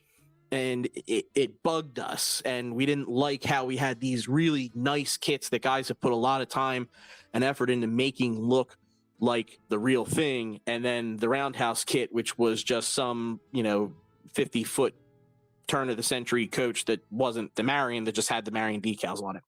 So we said, let's try and make it better. And so Tim had looked into 3D printing, and he found a CAD artist, and we took photographs and measurements and sent them to them, and many series of revisions, including a detailed interior later. The four of us had a coach that we just wanted for ourselves, that we had shipped in, and at no point were we going to sell these things. This was we just thought they were cool. We just wanted it to look good. We wanted it to match what we were running with the rest of the layout. We were going to fill in what you couldn't get with the Ambroid kits, what we couldn't find. We were scouring eBay for those, but at the end of the day, the Marion, the Henry K. Long, the Lee E. Brenner, the Lynn Modinger, you couldn't get from those Ambroid kits because they were all too intricate. They were all too unique. It wasn't going to work right. So we started with the Marion, and it's gorgeous. I mean, I know it's my own car. I know it's our own product. It's honestly, it's my favorite car, both in real life as well as of the ones that we offer. This was the one that kind of set the tone for how we would make our models. We made them good enough for us, good enough for guys that want to have down to the board on the side, down to the moldings, down to the trucks, the exact car as close as we can get it. And we've decided that in each kit that comes after that, we're going to keep doing that because we can't just churn them out like the big manufacturers can, right? We're a couple of guys that work out of a garage in Paradise, Pennsylvania. But we can be accurate because we have access. We can get these cars. We can take measurements. We can get the photos. We can nitpick. We know the inside of them. We walk them when we work. We know how it's supposed to look, and we want to be able to put that in somebody's train layout. We want somebody to be able to take a piece of that railroad home with them so that they can make it a part of their collection. And, they don't have to go through the rigmarole that we went through in terms of trying to actually get one in our hand. And to that point about the ability to just have the detail and go with it, this was a photo that I just took of my own version that I'm working on at the moment. Again, just primed. Look at that detail. You've got the chairs and the tables, and even on the right side there where the bar is, you can see the beverages and the curtains for the bar. I am, to be clear, very, very nervous about going about painting this. But with patience, all is possible. And the key thing is that the detail is there, which is phenomenal. Yeah, and the Marion is admittedly probably the most challenging from a modeler's perspective because we went nuts on the detail. But if you didn't want that, you could paint the interior all black and you wouldn't really see it. So it's up to the individual person as to how detailed you want to get. I mean, if you take the roof off of our car, that's our prototype that was painstakingly done.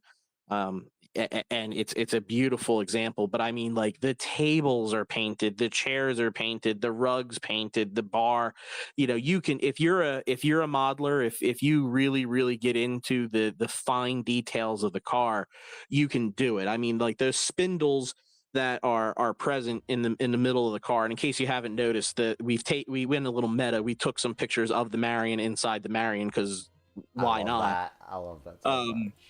So it's sitting on one of the tables that's in the model, but regardless, all of those things are there, and you can get reference photos online, and you can do what you want with it. This is like the one car that is uniquely Strasburg. That it's the first one of our. We call them the first class cars colloquially, right? But I mean, it's the parlor car. Came out in '88 on the railroad. Originally was just a regular coach that got modified. It's my favorite car on the railroad. The seat in the bay window at the northwest corner of the car is my favorite spot to sit on the train. Usually it's at the head end of the train, so you get the locomotive right there. You listen to it blasting up the hill. So this was a project of love and very much it launched this whole endeavor that we've been on since, making these kits and trying to get them to market and continuing to develop the roster. The next thing I hope that we start to work on are the Philadelphia and Reading coaches, because you want to talk about replicability, right? There's Reading guys. There's plenty of Reading guys, and those cars I think have a broad appeal outside of Strasburg. So just trying to go from our tiny little niche market of we do Strasburg stuff, which I think is very popular, and a lot of folks wish they could have accurate Strasburg cars. Well, we're trying to fill that hole, but we don't want to pigeonhole ourselves too much. And if you're not a Strasburg modeler, I say you give us a shot and check it out and see what you can do with it. I mean, if you have a fictional railroad, if you have another tourist railroad that has similar cars, I mean, we think we can fit the mold there, and again, we hope to continue to expand. I look forward to seeing more of the fleet unfold, especially some of the other first class accommodations. One of the too many rabbit holes to go down in model railroading, but this is one that I'm particularly enjoying embarking on. So I encourage you guys to check out the website at paradisecarandloco.com. And sorry, go ahead. Yeah, we had, like I said, these are all available now. They're print to order. Like I said, if you were a hardcore Strasburg guy, you can get 11 cars out of the fleet right now. You can get the Marion. I don't know if we've showed the Combine yet, but we've got the Marion, we've got the Combine, we have the Boston and Maine paired window coaches, we have the open air cars, and we have the Hello Dolly. The Hello Dolly also just one of those, like, it's so hard to do that outside of a custom design. The fact that we've been able to turn that into a kit that you can do is awesome in my opinion, and seeing it in person makes me giddy every time, because I think after the Marion, the Hello Dolly is probably my next favorite car that we make. Again, uniquely Strasburg. It's quintessential to the operation. It bookends the train with the Marion. It's like you were talking about, if you've been to the Strasburg Railroad, you've watched them couple the train in East Strasburg, right? So where you're hooking the locomotive up at East Strasburg is Hello Dolly, where you're hooking it up in Paradise is the Marion. It fits, right? It kind of signals the head end and the tail end of that train. And so that's probably my second favorite. But like I said, we've got the middle. And so the Marion and the Hello Dolly are one-offs. They're one of one. The open air car, you can get 3 different cars. So you're up to 5. The paired window coaches are another 5 cars. So you're up to 10. And then the combine that we have on the screen here, now that is your 11th one. And again, it doesn't just have to be Strasburg, right? This one is transferable outside of the railroad, but it's one of those things that has become a staple on the train, mostly because that big bay door is very, very useful for getting folks with mobility access concerns up on the train using our wheelchair lifts. Because surprise, cars built in the 1890s and the 1900s and the 1910s, 100 years before the Americans with Disabilities Act was passed, are not compliant with those with mobility issues. So that baggage car compartment has made it easier for us to get those folks up on the train. We use it when we can to get people on board, so that our narrow and steep steps are not an issue for getting folks on board. Yes, my favorite memory of with the combine was attending the Heritage Rail Conference in 2018, and it was they took 90 and that car down to the interchange, and we came back with 7 freight cars. Which yes, that was I never got to work one of the mixed freights. That was well before my time as a part-time employee, but I did get to ride one, which was a really cool experience. Going there and about 5 a.m. to catch the train early enough so that we could do our work before the regular train of the day went out, and going down with 475 and a coach, and paying cash only fare, old school style, directly to the conductor, kind of how they did it back in the 50s and the 60s, before they had the station on the property. That was a treat. And yeah, watching 475 work with modern freight, that was something. It was completely different, and getting to watch it work in the yard. It's cool to see steam locomotives work with modern freight equipment, and I've gotten to see it a few times. I haven't actually been fortunate enough to be a member of the train crew when it happens, but every time I see it, it's one of those things that makes Strasburg so special and unique. It still holds its designation as a common carrier. Basically, we still interchange freight with the National Rail Network to serve our customers out on the line, exactly as we were constructed to do, following our charter in 1832. Yeah, and that's why I went with the design that I did, which emphasizes the East Strasburg complex, is because sometimes I think that tourist railroading is kind of looked down on as, but that's not real railroading, because it's for people for fun, and it's like, as you said earlier, yes, but it is still heavy equipment. It is still to be taken seriously, and I think for me, having the freight element as something that can be played with brings that component to life, and kind of reminds you that this is a real working entity. Yeah, and if you ever come out to one of the shows where the Strasburg Model Railroad Club is displaying at, I usually find myself working the yards. I'm the guy who's usually puttering 8618 around in the East Strasburg yard. I'm, in addition to doing some dispatching duties, because again, I'm the ops guy. I like to make the trains move the way I think the train should move. I'm putting cars together. I'm moving stuff around. I'm trying to keep track of what came in, so that I'm actually cycling through the cars. I dig out the car that was loaded or unloaded first, and switched around. I try and be prototypical, because if we display this thing 2-3 days in a row, you got to keep yourself entertained. And we talk about it's a 4.5 mile railroad in real life. Well, it's a it's 100 foot of straight track in the model world that we do, and talking about what you're doing right now, you're talking about what, maybe 50 feet of track in a circle if you were to add it all up here. Mhm. And so you kind of have to make the operation a little varied, keep it interesting, have trains moving all the time, when you're displaying it.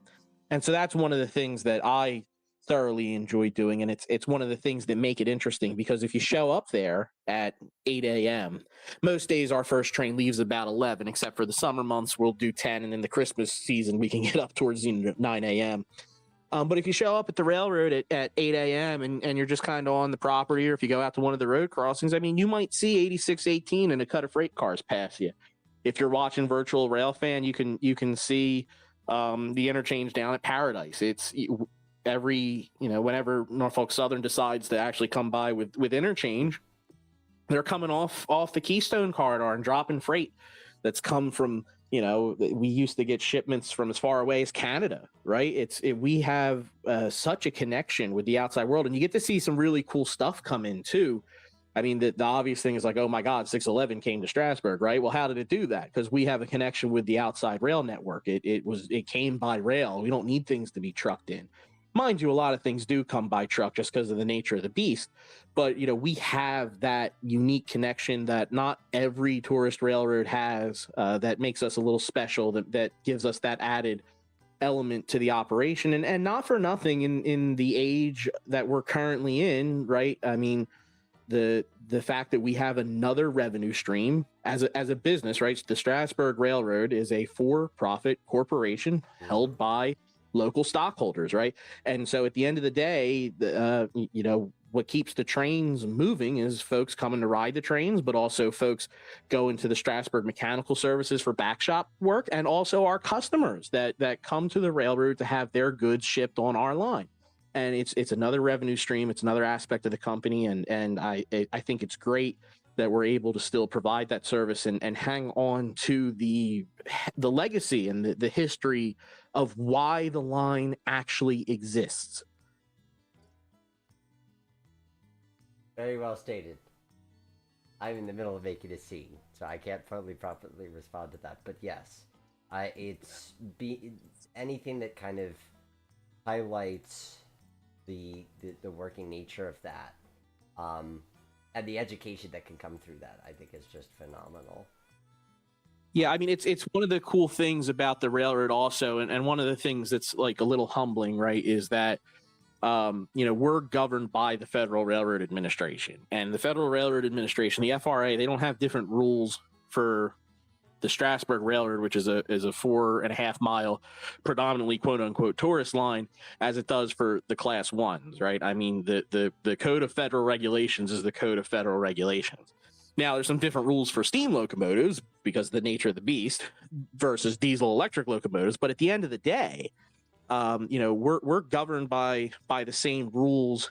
In order to get an engineer's card or a conductor's card at the Strasburg Railroad, you've got to comply with the requirements of the FRA, and I have a rule book and a timetable and everything that I have to do in order to stay in compliance. And it's one of those things of like, yeah, a lot of us are part-time employees, but it's at the end of the day, when you mark up and you get on that train and you're going to go out on the high iron there, you have to be ready to do the job. You're not out there to horse around or to play around. It's real railroading. It's real equipment, and the stuff that's on our line is stuff that was on the National Rail Network, right? We interchanged it in if it's freight. Our passenger equipment isn't interchanged, but at this point, are the things that come and go across the rails. It's no different than you might see in your own local community if you go to any active grade crossing in the United States, and we work with that stuff, and it's just stuff that you have to be aware of. And I think that's another thing is we're not volunteers for a reason, right? There's requirements and all kinds of rules to go through, and not to get down into the weeds, I'm talking generally specifically on purpose. It's just an important part of the history is like, not only are we preserving the history of railroading, but we're also preserving the trade of railroading. And I don't consider myself right? Like if somebody asked me about my career, I would never say I'm a railroader, right? That's not my primary career, but I consider myself honored and in a way humbled that I get to go out there and work with guys that are, and that, you know, at this point I've made it to my career on the railroad where I'm a brakeman for Strasburg, and I couldn't believe that I would get to do that when I was a kid, and I consider myself so fortunate. But, you know, at the same time, it's a responsibility every time you get up on those cars. And I'm just happy that as much as I get to enjoy them, you know, in real life, right? I think I'm fortunate. I'm really fortunate that I get to do what I do with this stuff. And I think it's part of that is that, you know, why Paradise Car and Loco exists is because sometimes 187, sometimes HO scales, sometimes that's the closest you're going to get to being able to do this, just because you don't live on this side of the country, or you don't have the means to try and work there, or you can't, you know, do it as a part-time job or whatever, right? And somebody that just really wants to have the ability to you know, use the equipment in a recreational setting, the Paradise Car and Locomotive turned in a way to say, like, hey, this is this place that's so special to us, that means a lot to a lot of people. How can we get it into the hands of folks that can't work there, right? They can't visit often, and it's like, well, let's share it via the glory of model trains, right? Like the Pennsylvania railroads never coming back, unfortunately. You know, Conrail is gone for the more modern folk, right? But at the end of the day, you know, the beauty of model trains, the joy of the hobby is being able to have what you weren't alive to see, what may never be again, to create the what ifs, to be able to have that fictional holdout. I mean, like, we actually ran 611 on the Strasburg Model Railroad Club layout before there was any announcement that 611 was coming to the railroad. And it's not like we had inside information. None of us worked at the railroad at the time, but one of our club members, who will remain nameless, just wanted to do it. And so we did it, right? And it's like, who would ever think that a Norfolk and Western J class would turn a wheel at the Strasburg Railroad, right? What a joke. It, you know, just came back to steam in 2015, 2016. And then 3 years later, here we are watching the real thing come in with 89 as the pilot locomotive, going, oh my God, we predicted the future. We're going to keep that, I think, at a 1-for-1. But I mean, it's like, you know, we've run other guest quote unquote steam locomotives on the layout at times. As much as I'm the Strasburg purist in the club, and any of the members will tell you that I'm the first one to kind of shake my fist and yell at the sky about locomotives that don't actually run there. But I think I saw Jimmy Lambert in the chat earlier. Yep. And he was there. and he came to our last show at the Railroad Museum of Pennsylvania, and he had a Canadian Pacific 972, which was gorgeous, by the way. And he actually got a great video of the club layout, and you can see our Paradise Car and Locomotive kits out there on his video. And he did a little narration, which I got a kick out of somebody that does the real thing. But not to get too sidetracked here. He brought 972 and we threw it on the layout at the very end of the show. We were running out of time, and I didn't have enough time to throw him a throttle, so I wound up running it. So hey, Jimmy, in case you didn't know, that was me. But we ran it up and down the layout real quick at way faster than prototypical speed, so that we wouldn't lose power by the time we got back to Strasburg.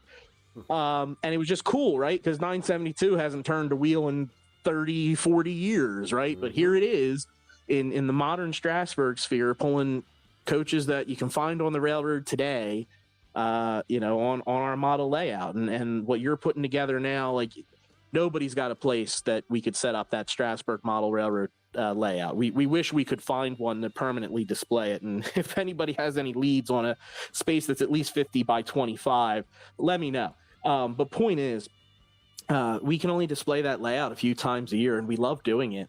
But like, this is so cool because it's like I can run the Strasburg Railroad in a bedroom. And it's just neat to have that ability. And yeah, you've got to make some sacrifices. You've got to make some choices. And I would make certain choices versus your choices. But it's like what you're realizing is coming upon the screen right here is a a really good representation of what the railroad is, right? I mean, it's amazing that you can put it in such a small space. It's amazing that, if somebody that knew the Strasburg Railroad walked into this room and looked around, they would go, oh, that's Strasburg. And it's like, yes, it is. Right. And you can nitpick about, oh, well, you don't have this, or you don't have that, or this is missing, or well, there's more track here, or you don't have that side, or why is this switch in that direction? Right. You could do that all day. But at the end of the day, like, this is fantastic that you could put this in somebody's house. And, what we wanted to do is for the folks that wanted to do this, well, now we make the cars. And so now you can have that accurate rolling stock for your adaptation of the Strasburg Railroad. And if you were, like I was when I was a kid, and all you've got is a 4'8" layout with a loop, put a crossover between the two loops and do your run around there. I remember we used to do 4 laps on the loop and called that, 1 lap for each mile, my brother and I, when we were kids. And when we would get to the crossover between the two loops, we would, run around through the interlocking, and then we'd hook onto the other train. We'd do 4 laps back the other way, and then reverse it and do it again. And, repeat until you were bored. And it's like, what's cool about what you're doing is, well, you've got way more accuracy and potential here. And there's probably some in between versus what you're making on the screen right now and what, other folks could do. And it doesn't take much. I mean, that's the one beauty of as you said, a pretty straight railroad with a couple of runarounds at either end, right? You don't need a lot to have some kind of operational similarity to it. But at the end of the day, right, no matter what your actual track plan looks out, and even if you're not on a prototypical Strasburg layout, even if you're running a loop somewhere, if you wanted a prototypical Strasburg consist, Paradise Car and Locomotive Shop is trying to be the place that you can get that stuff from.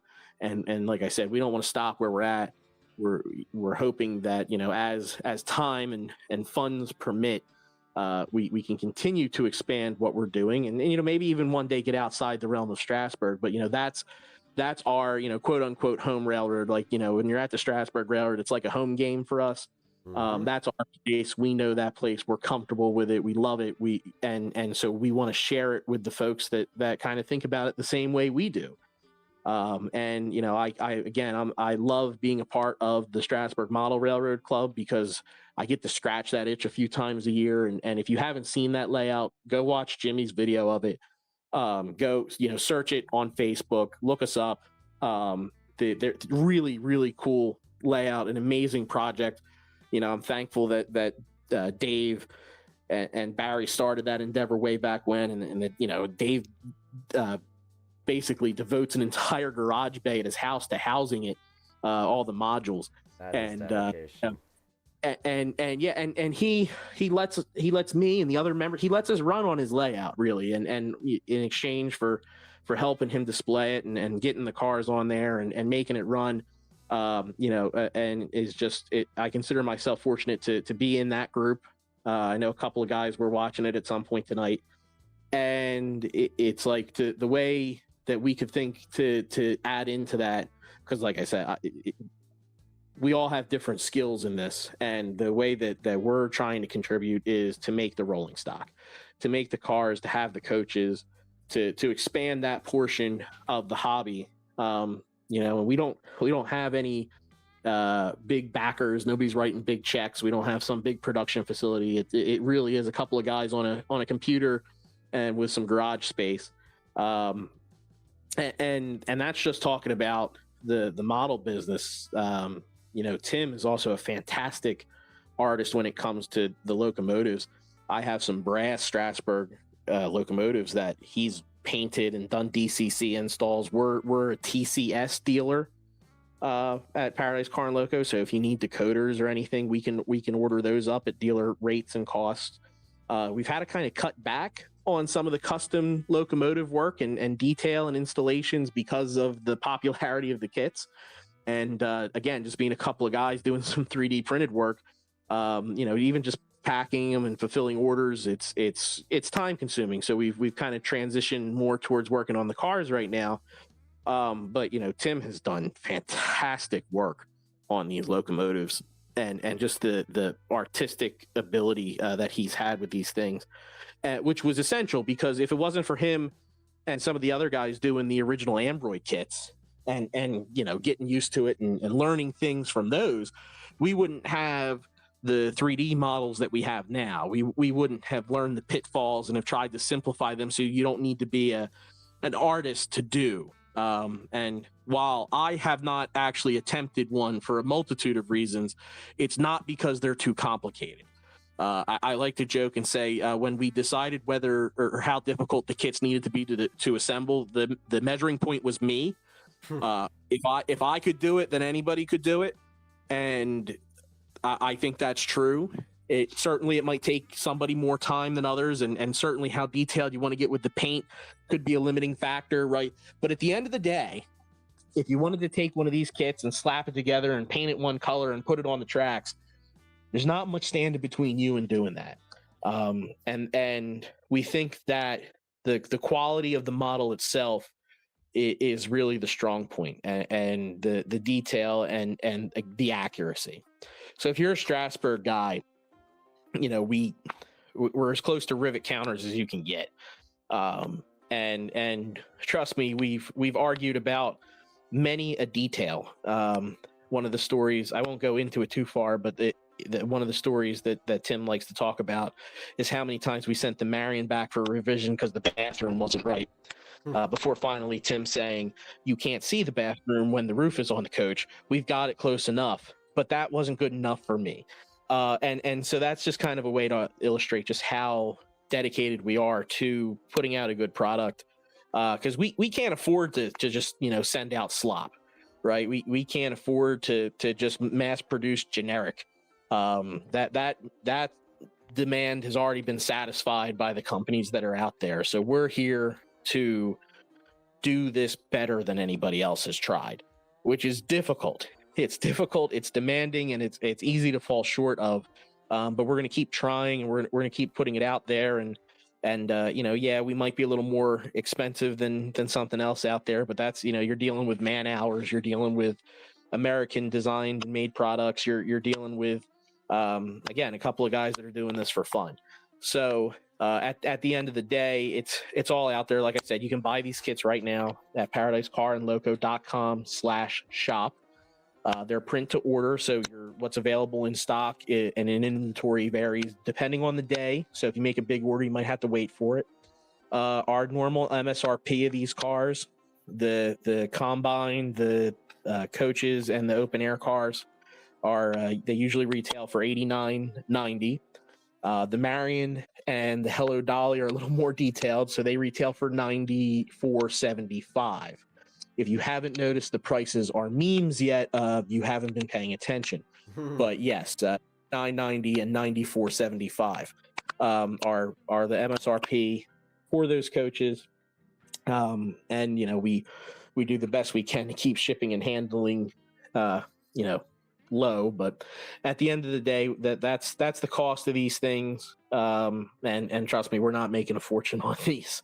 We continue to strive to get costs down. The original Marions we had to sell for close to $170. Wow. If a little bit more, if I remember correctly, because of how expensive it was for us to produce these kits. And so we've really kept working to get costs down, to make them easier to produce, to make them easier to assemble, and to make them easier for folks to afford. And we're not going to give up on that pursuit. It's a little bit of diminishing returns, but we want to be able to make these as available to folks as possible so that you don't have to fight for a set of roundhouse cars that I remember when they were getting posted to eBay were going for like 100, 120. Those were some nutty prices on those. I remember buying them when I was a kid. When they were the ready to run ones came out in like, oh God, I want to say 05, 06, or 07. I found the receipt, very faded receipt from the Strasburg Trainz Shop, and I think they were $19.99 a piece. And if you think I don't have all 6 of them, you're wrong. But yeah, they were $19.99 a piece. For the first batch of 4, including the Marion. And then they made the second batch, which had 2 additional coaches. I think those sold for $49.95. And that was the full set of 6. And then to see them go for like $100 on eBay when they would come available, I was always absolutely stunned. So, and like I said, as nice as it was to have ready to run out of the box Strasburg cars, if you actually look at them and wanted to put them to scale, they're not right. And there's actually a post on our Facebook page. I don't know if you have the bandwidth to show that on the live stream, but for those of you still watching or who watch this later, go over to the Paradise Car and Loco Facebook page. And we took some pictures of Car 70. We made Car 70, which is Cherry Crest is its name. It's a paired window coach. And we have the roundhouse version. I should have the roundhouse version. And it's the same road number. And so we took some pictures sitting next to each other, and you can see the height's different, the length's different, the window spacing's different, the roof line is different, the undercarriage is different. And when you get the real thing and you set the real thing down next to the stand-in, the calculus changes. And it was once we started going down the accurate track, excuse the pun, but once we threw the switch and went that way, we realized we couldn't go back. And so if you're a guy out there who has the roundhouse coaches, I implore you, give one of ours a try. Get it, set it next to what you have already, and look at it, and let that be your measuring stick. And I'm not telling you to get rid of your roundhouse coaches, but if you can turn around and sell your roundhouse coaches for $100 on eBay, well, that means you can buy 6 Rs. And so, I would encourage you to try it. I would encourage you to look at it. If you're a Northeast modeler, not a Strasburg guy, or you're a turn of the century guy and you want something, more accurate than what you can get from some of the big name brands, give us a shot. Take a look at them. I mean, and they're kits, right? You can do with them what you want. You can be as detailed, you can be as generic as you want to be. I've seen a couple of guys post some photos of them out on the Strasburg Facebook groups, and I've seen some really, really good renditions. I've seen, obviously, Nick, you're working through yours, and you've got the body sitting together, so we're making progress. Yep. Yeah, I threw the photo up that you mentioned. It's on screen now with the comparison between your coach and the roundhouse kit, ready to run car. It is such night and day. You're like, man, that roundhouse car's tiny. Yeah, it's a 50-foot car, and most of the cars at Strasburg are like 65, 66 foot in length, and so the length is obviously different. The height is proportionally different. The width's a little different. The window spacing is nowhere near correct. And you can see all those things. And what you realize is like those roundhouse ready to run kits were, and even the actual kits that you had to assemble that they had in the 90s, right? They were stand-ins. They were stuff that Roundhouse made or had the tooling for, and they slapped Strasburg on the side of it.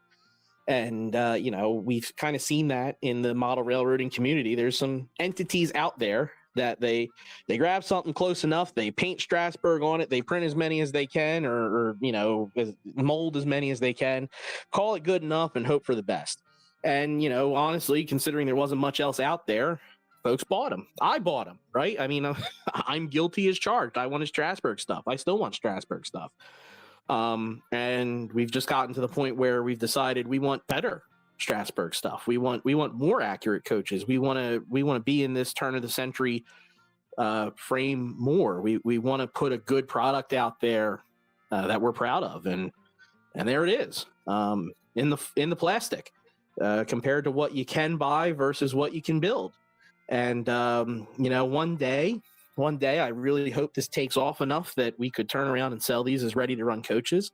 I've talked with our supplier about the option. It's a ways off, so if you're holding your breath for ready to run Strasburg stuff, I'd encourage you to not. But it's something that we hope to one day be able to do, so that we can continue to expand the modeling base. We can make it so that more people can enjoy these, because modeling is daunting. It's having to assemble this kit. Even you talked about the paint work, right? It's like, oh wow, there's some work to do with this. We send you detailed instructions in the kit, right? We don't just throw it at you and say good luck. There's a PDF printout. We're accessible. If you need help putting them together, all you need to do is reach out. We're real people that actually model these. We actually use them. We have them for our own purposes, and we realize that somebody else might, so we want to share them with you. And that's the whole point of the company. We want to share. We want to share the Strasburg with as many people as we can, in real life as well as scale. Which I think is a great goal to have. And glad that you guys have found a way to make that happen, because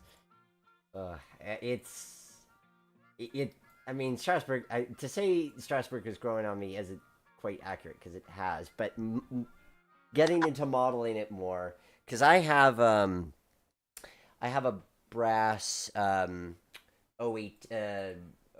model, Canadian National 018. What do I mean by that? AKA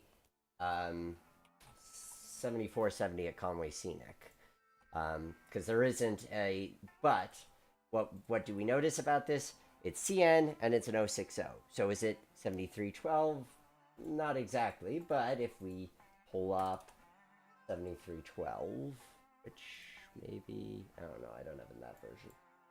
CN 09, that's for 09, there we go. If we put them side by side, well, yes, if you look side by side, one is clearly bigger than the other, but if you're squinting hard enough, close enough. So my layout is gonna, whatever, because I'm not likely to ever model Strasburg, but when I have the itch to run Strasburg, I've got a CN 060. That's gonna look perfectly fine with some cars. But Nick, the tender's wrong, and the valve gear's wrong, and the boiler courses are too big, and right, like it's easy to fall down that rabbit hole. And I would fall down it if there was an easy solution to have the right. I mean, that's the only thing which we're not at yet, as far as modeling Strasburg easily is the steam power. I mean, now Rapido did the D10s, so admittedly you could do a what if 972 is brought back to life with it, but we're still with a lot of, I mean, yeah, that looks good. I'm happy with that. Yeah, from 20 foot, you're not going to notice all of those things. And to say that like our cars are perfect would be a lie too, right? If you looked at them close enough, there's a couple of things that you might spot on them that might differ from their real life prototype counterpart. But point is we play with HO Trainz here, yes. And so you get as close as you possibly can. And it's like one of the things that we'd love to do with PCNL, right? Paradise Car Loco. One of the things we'd absolutely love to do is get into 3D printing, design, and manufacture of the locomotives. Because boy, it's really annoying to go hunt down one of those Empire Midland brass Baldwin decapods, and they're very expensive, and then they cost a lot of money to custom paint and decal and get your DCC in and get to run right. And they've only gotten more expensive since I've gotten my hands on one. And the same thing with the Sunset Limited. Yes. Yeah. Yes, which I think I sent you a picture of, and again, that's all custom work done by Paradise Car Loco. Tim painted that loco. He did all the DCC work on it, all the lighting, the sound. He did all of it. And other than being a little bit of a diva and liking to throw a rod every now and then, because it knows when I'm putting it on a layout for display purposes, I swear to you. Other than actual defects with a 40-year-old brass locomotive, the work on that is amazing. And again, it's just that's all Tim, and I can't say enough about the guy, and I am lucky that we've entered into this partnership, because I'm the guy that can talk for a really long time in one breath, it's also, might be why I'm an attorney. But the point is like I can sell this stuff and sit here and tell you about it and talk about how awesome it is and all the things, right?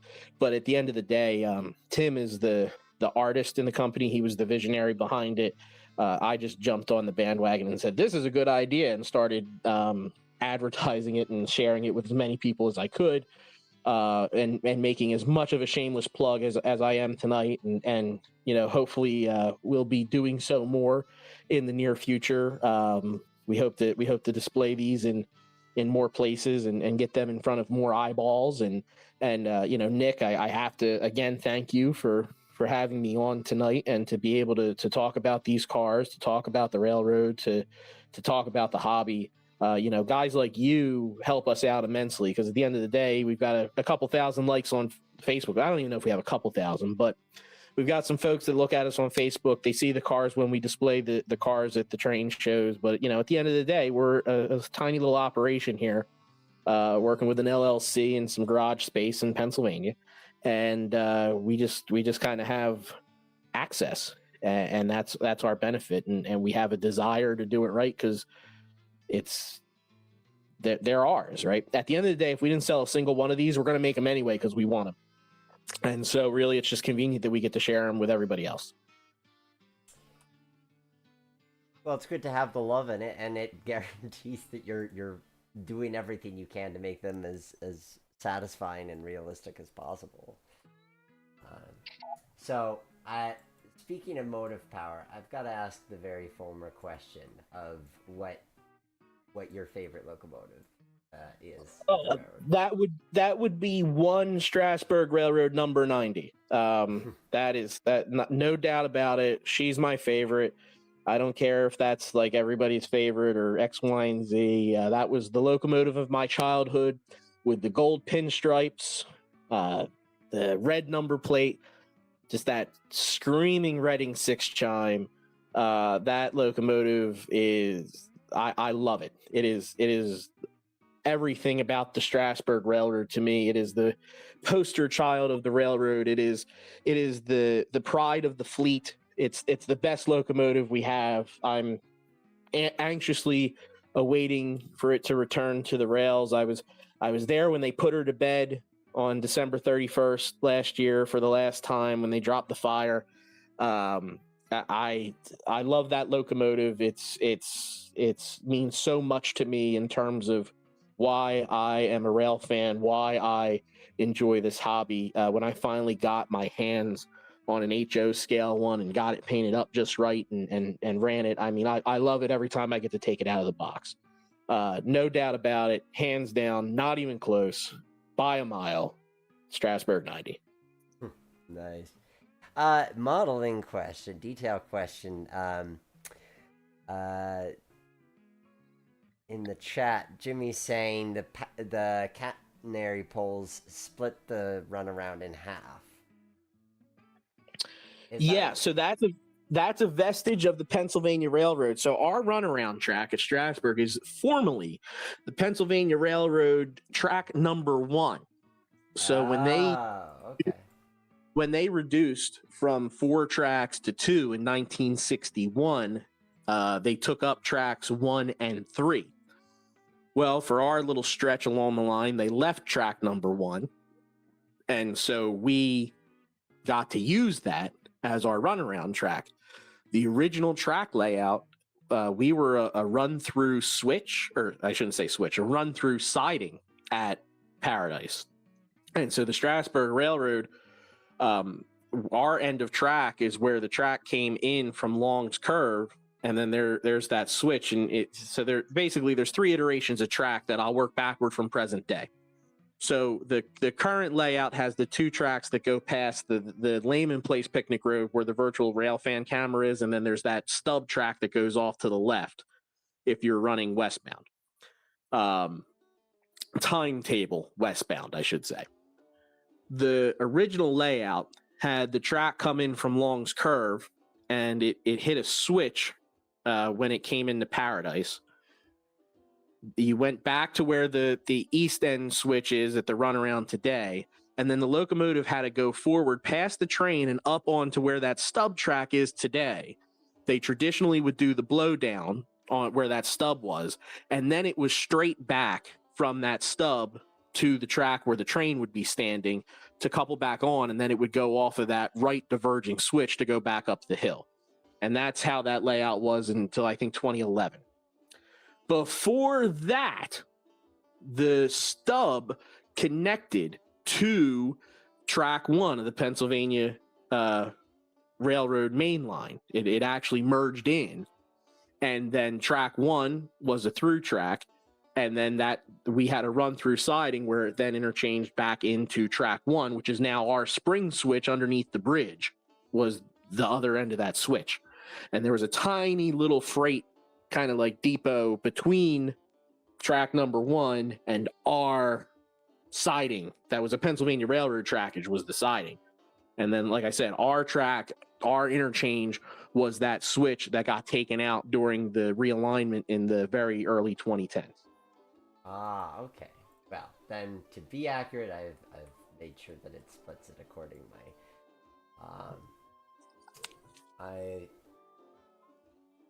I am very happy with how this is turning out. I have to say, now that I'm seeing it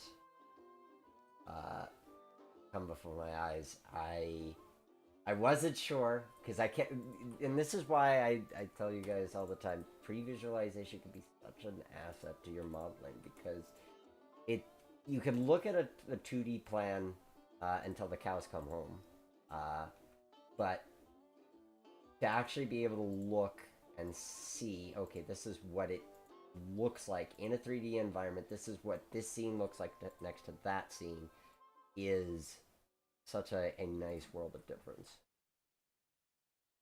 I do have to say, I like how you use the bridge as the scene break. That's cool. Because I wasn't sure how you were going to do that at first, and I was like, "Man, he's going from Strasburg to Paradise. That's a jarring change." But you know what? That's actually a really good scene break, and I like how you did that there. That was a good spot to do that with. Yeah, I think if you were, I mean, how I've handled East Strasburg, you could do a few different ways. Obviously, these buildings are far closer than they would be in real life. So you could just do the buildings as backdrops. There's no easy way to kind of segue between those two things. That hole is just kind of there. Maybe you kind of use the J Tower as part of the arch of the thing. The reason I haven't is because I don't want it to be sticking through the Amtrak main line, but that's just a train sim limitation.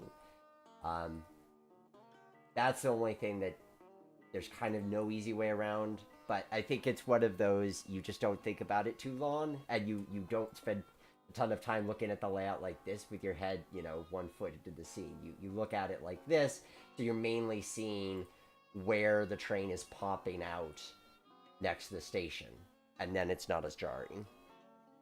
And same for this angle with the bridge. So yes, I'm happy with this, how this turned out. And if you like what you're seeing tonight, if you like this idea of pre-visualization and these designs, I will say that I do take commissions, and if you go to greattrainlayouts.com, you can see and download some of these previous builds. I was hoping to have one up for tonight and didn't get that far along with things, but you can see a number of good layouts to download and play with there, as well as layouts that I've built for other people on commission. That's the fun of pre-visualization. And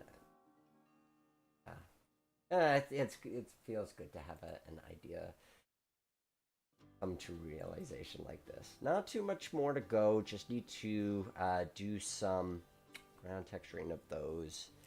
There'll be further refinements before I release it, but at least that'll kind of make it pretty enough to look at, so we can do a go round and a quick test of how these things look. So Kyle, I appreciate you coming on and joining us here to talk about Paradise Car Loco. You should go check out the site, check out their kits. And thank you for reminding me that you're a TCS dealer. I find myself just today, as a matter of fact, I have new power for Greenfield Village. So I find myself in need of some assistance on that front. You can reach out to us. Tim is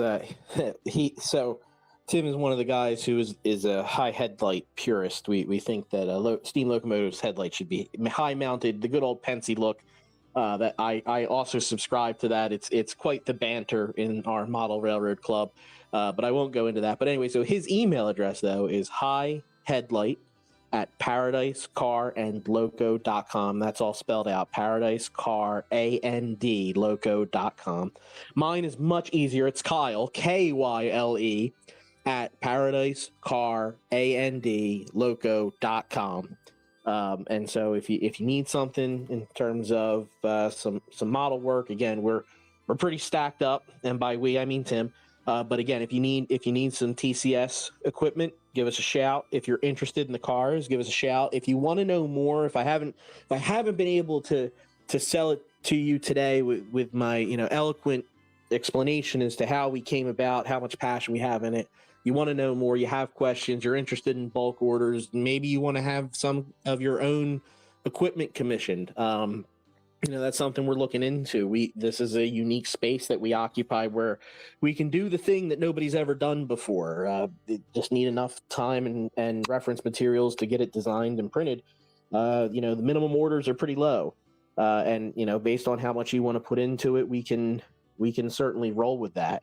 Everybody, the big thing that we've had folks say, and I think somebody even commented it, we need O-scale, right? People want O-scale open air cars. They want O-scale Strasburg stuff. O is obviously, popular, just like HO is. And as much as we'd love to just say, all right, we're going to make it, 1/48 scale, we're going to make it a little bit bigger and just turn around and print it. It doesn't just work like that. And so it's not like we're adverse to O-scale. We're working on it. I can't tell you if or when that'll actually come to fruition. We've run into some issues, and again, we only have so many resources, so we're staying focused on HO. But somebody came along and said, I really want X, and they threw enough money at us to go, okay, X sounds good, right? We're willing to talk about that. You talk about working on commissions. We're not above bribes here, and at the end of the day, if it's really wanted, if it's really popular, if folks think it's valuable, and again, we're a limited little group here, but at the end of the day, we'll happily take a look at it. There's some projects that we have on the back burner of a very similar nature, but yeah, our email addresses are available. You can shoot us a line. We'll get back to you when we can. Tim and I both have full-time jobs, so we'll do what we can in terms of getting back to you and being in communication. There's some things that we can do. There's some things that we can't. You can send us a message on our Facebook page, Paradise Car Loco on Facebook. We're pretty responsive to that. We've had a couple of contract projects come through that way. We've certainly been working on some of them for a little while. Brass locomotives are finicky little beasts. But if your stuff's a little more simple than that, we certainly could try and take a look at it. At the end of the day, it's on on demand and availability basis, but we are, we're not turning anybody away. We won't say outright no to anybody without at least considering it, taking a look at it. We have our forte, right? We do Strasburg stuff. But again, we're happy to continue to expand this area of the hobby. 3D printing is a really neat thing that I wish I learned about more when I was in school or dabbled in, and I wish that maybe I was a little bit younger so I understood it sooner. It's a fascinating part of the hobby now to see these types of things. It's like we talked about like the 018-09 difference from Canadian National. It's like, well, if you got a close enough chassis, all you got to do is print the boiler, right? And no moving parts. It's not actually that hard. One of the guys in the club has a 3D printed it's a Strasburg version of Thomas the Tank Engine, right? It's BEDT-15 underneath, but it's our cosmetic alteration in the Thomas the Tank Engine. And that's I'm not a Thomas guy by any stretch of the imagination. I predate Thomas at Strasburg, as I like to tell people. But it's a really cool engine, and it's detailed really well, and it looks right, and it feels right, and it's so cool to see. And all it really is, I shouldn't say all it really is, because somebody put a lot of time and effort into that. But what it is at its core is a 3D printed shell riding on a Bachmann Porter chassis. And it's like, that's all it took. That's all it took in terms of like, what material did you need to have on hand? Somebody that knows how to make a 3D printed model, somebody with a 3D printer, somebody with a Bachmann Porter chassis, and somebody with the time and patience to paint it and throw DCC in it.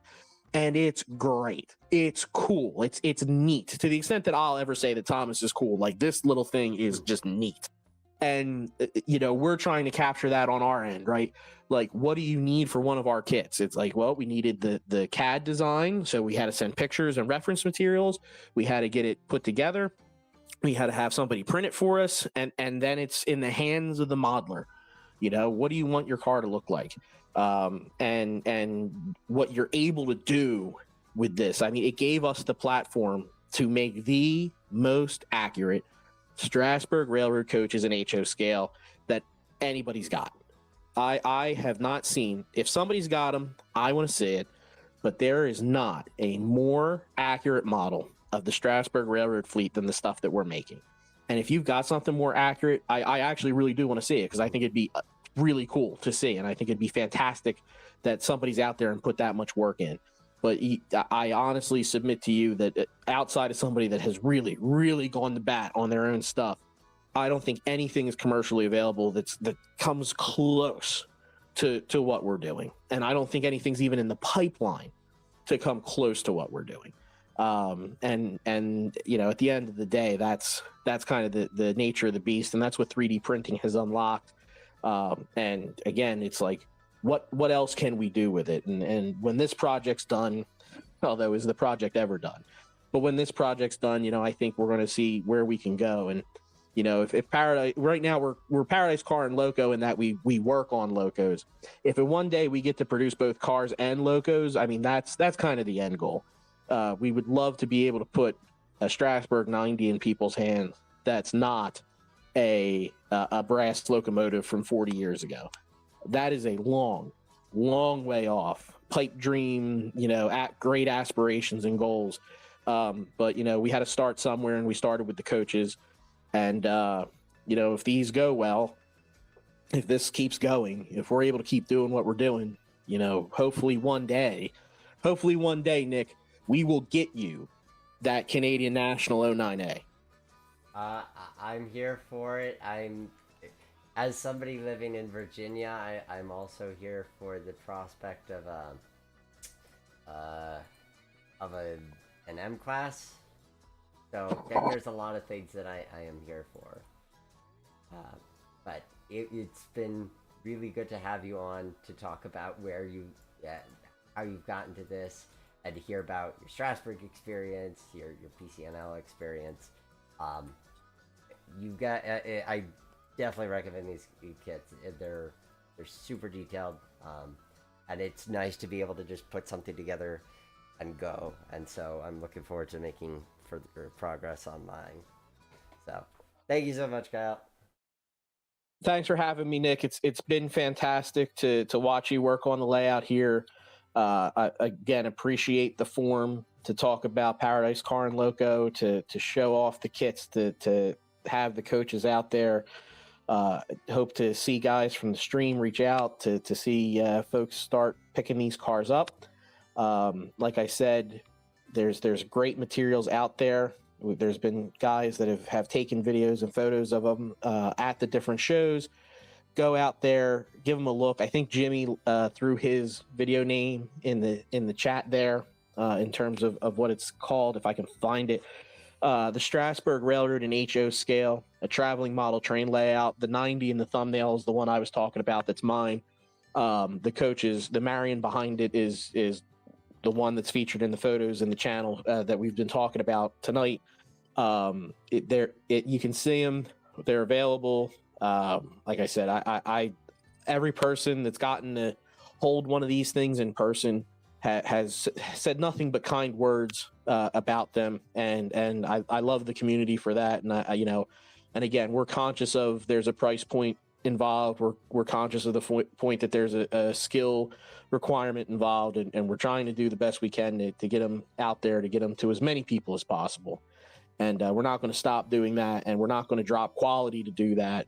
And so, at the end of the day, I just ask that folks give us a chance, order one up, take a look at it. And again, I'm going to keep pushing to get ready to run one day. I'm going to keep pushing to maybe get to locomotives one day. And it all comes from the community. And I can't thank you enough for being one of the first people to get involved in this, to help us get off the ground, to help us get in front of folks, to show off what we care about, the effort we've put in. And even though we're, I think I should just make it explicit, we're not officially associated with the Strasburg Railroad Company, but if it wasn't for that railroad, if it wasn't for the fantastic folks that work there, if it wasn't for the guys that put in the work to make sure the real thing's there for you to go check out day in and day out, go buy a ticket, go ride the train, strasburgrailroad.com. Like I said, it's a privately held corporation. It's a for-profit corporation that, they only exist because people go there, because people ride it. And it's persevered this long. It's defied all the odds. It's a place of huge importance to me. And modeling it is just one facet of my relationship with it. And, I hope everybody gets to experience the real thing. And I hope that as many people want to have a little bit of it in their own house, that Paradise Car and Locomotive Works and Paradise Car and Locomotive Shops will be part of that enabling. And again, I thank you so much for having me tonight. I've said many words about small trains. And again, it's been my pleasure. It's been fantastic working with you on this. I was a long-time fan of yours when I was a kid. It's fantastic to share the stage with you in this way now. So thank you very much. Thank you for everybody who hung with us on the live stream. Thanks to everybody who will watch this later. Really appreciate it. And I hope, even if you don't buy our kits, even if you never manage to get your hands on one, I hope you've at least enjoyed the discussion tonight. And I've certainly enjoyed being a part of it. Thank you, Kyle, and don't go anywhere. We're still building, but we are going to get to the. We're going to talk about the some of the scenes that I've uncovered through doing this. You've been watching me do it. We're going to talk about scenes, and we're going to get play testing. So let's talk about some scenes now. Some of the things that I've learned as I've been kind of unfolding it. As we talked about earlier, I'm really happy with how the. I'm really happy with how the split scene with Lehman Place and Strasburg works out. So remember I was talking about the curve issue? So you'll recall from seeing the real thing, or being the real thing, that in real life the track curves from this perspective to the left. Which obviously we can't do if we're continuously curving to the right. And if we did it so that the track curved to the left, then we wouldn't be on the prime side. Like, one of the things I really wanted to avoid is I didn't want to have to put the red Caboose Motel in the foreground. Maybe you would want to, but you think about it and you never see photos of it in the foreground. It's always in the background. That it just feels right. That's what I did here. That was my mentality with what we did here. So, ergo, we have the curve. It is going in the wrong way. If that sets off your OCD, first I apologize. And you could always do it differently. But that, for me, that was important. And see, you might think, well, Nick, what if you went the other direction? What if it, your Lehman Place was over here? Yes, but then the platform and the station and all that would be behind the track for Strasburg, which I didn't want to do. So I'm happy with how that's unfolding. And I think, yes, you could make the case and be like, Nick, that's a lot of. I mean, this is pretty true to life. Having been here recently, the yard complex behind the shops, like this is not the pretty scenic area. That just kind of is what it is. But that is the that's the trade-off for having this. It is that, yes, it's not the prettiest element, but it's most certainly realistic. Although, yay for not having to do a ton of trees. So, you know, sometimes these trade-offs are worth it. It looks like I'm going to have to move the fascia back in order to have the proper amount of room here to do that. So we'll move the fascia back, which is will make it look a little less weird with this building anyway. So we'll just delete these spline points and straighten that out, and voila, there we go. Close it up like so. So yes, that is pretty true to life. It is just a lot of, I mean, it's where the shop employees park. You've got deliveries coming in for the shop. That just that is the nature of it. We're gonna put a water column over here. Also, we don't quite have room for it. Technically, there's an ash pan. Like they've really got operations down to a science. There's a whole area where they dump the ash. I don't know if we're gonna go too crazy with that because we are coming up on 10, and I do want to play test this. We'll probably leave that as is, but I will put a water column just to have that in place. And I'll be finalizing more details of this once we get closer to once I actually go about releasing it. But I'm happy with that. I'm curious to know your thoughts. Always leave your comments. Hi, Jace 4207. And as to the center or high headlight thing, I'm definitely with 475. I'm a high headlight person. That I definitely fall into that camp. Partially because that's the proper, quote unquote, proper instant link look. That's just my personal preference on that particular front. Your mileage may vary greatly. So just going to do a couple little bits of detailing. But I feel like I've got at least some major things taken care of that I wanted to take care of, which is no humongous, gigantic gaps in scenery. I've come to really like this graphs. I mean, is it a little bit weird to have it on a curve and single track? Yeah. But it gives us an ability to have another station stop. And I think that outweighs the negatives of it being unrealistic. At the end of the day, unless you have a, you know, the room like the Model Railroad Club that he was talking about has, you're just gonna have trade-offs. And for me, the trade-off is graphs. It's having one train at a time. That's kind of just the direction that I've gone in. But I'm happy with that direction. No Bloom, have they thought about selling cars at the Trainz shop? Potentially. Oh, hi, SD Pandy. Glad that you could join us. Well, let me look at this. I mean, we've got the train, we've got the major buildings in place. I'm probably gonna jump between the Strasburg, the simulated one, and this to kind of get assets and make this, you know, make the park a little nicer, put the fences where they need to go, that kind of thing. But this gives us a base template to work with. It gives us something to play with. So what do I want to do? You know, I kind of want to like, I was thinking of doing passenger, but I think it's sort of obvious how passenger is going to work out. I kind of want to do the freight car thing. So we're going to stage the passenger cars, but we're going to do a freight car run. We're going to grab some freight cars. We're going to bring them back, and we're going to spot a couple of them. I don't know if we'll get the whole thing, but I want to give you a little bit of that experience that I had that April day way back in 2018. That's what we're going to do. I'm going to save this like so. I saw, I think it was Rule 281C's comment about the Long Island Museum, the Long Island Railroad Museum track. I did think that was kind of funny.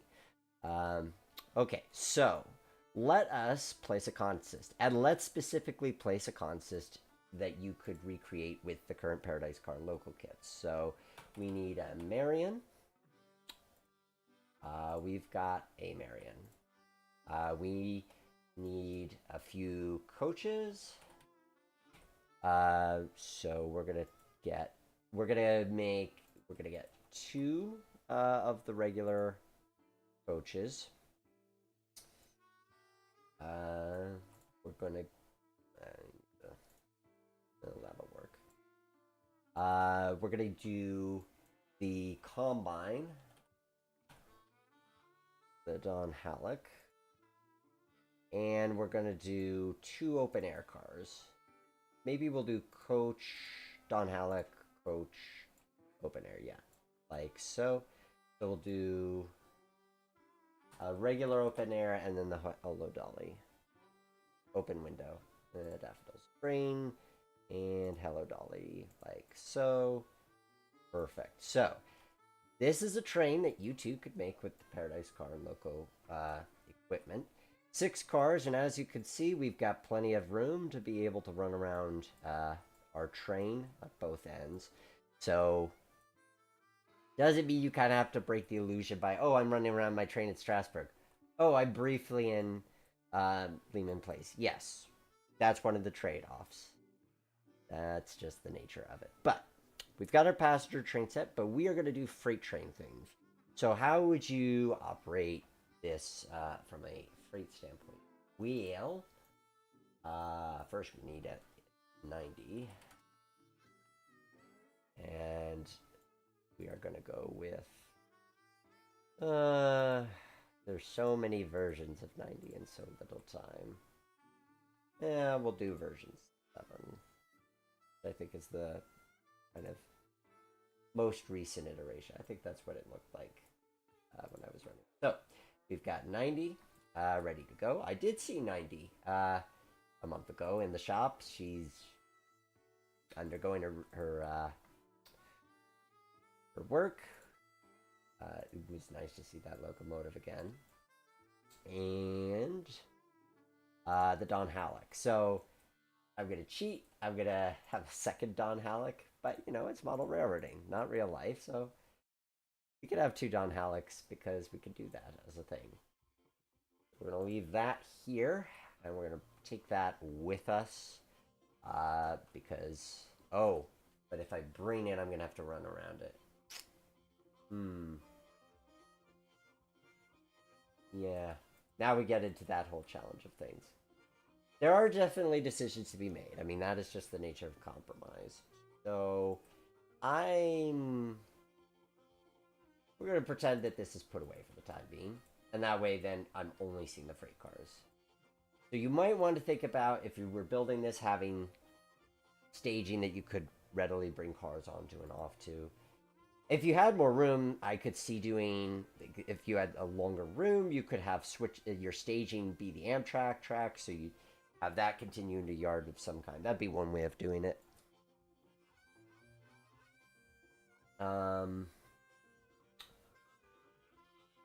So that way we get to run around it. Now that train, we had some R-Box cars, which I think I can, yeah, like a high cube. There's a couple of high cubes, as I recall. High cube. And then we'll do... yeah, we'll just do the one. Because I don't need a ton of cars anyway. We'll do a couple of center beam. If I could spell center beam. We'll get a couple of center beam cars queued up here. Like... there we go. Boom. This is a very TTX kind of a train. We'll have them loaded with lumber product. I forget which brand, but good enough. Okay, so we've got our boxcar and a couple of center beams.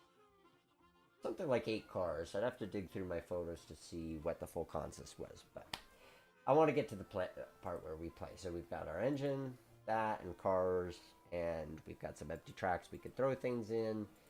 I'll just throw a rusty old Reading 1187 on the siding here. There we go. Just to have something down that way. Okay. Without further ado, let us play.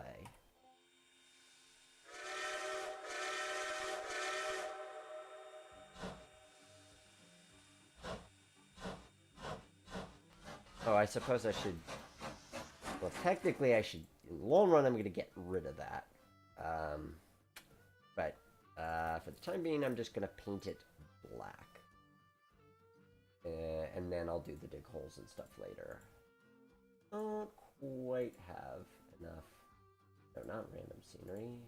Local place scenery. Grid with black.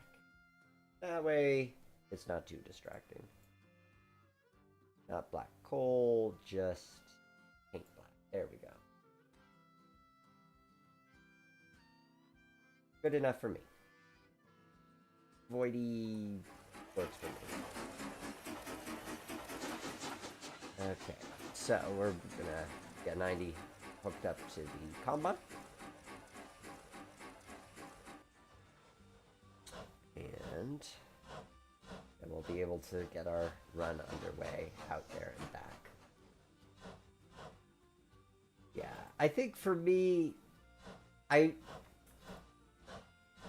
challenge, as I've talked about often with you guys about like would I model Strasburg in general, is I don't want to model anything where it's so specifically that thing, unless it's a really small layout, because this looks great for Strasburg. And yes, you could have visiting power, but is it going to make sense? I mean, it actually, ironically enough, would make sense for my D10s.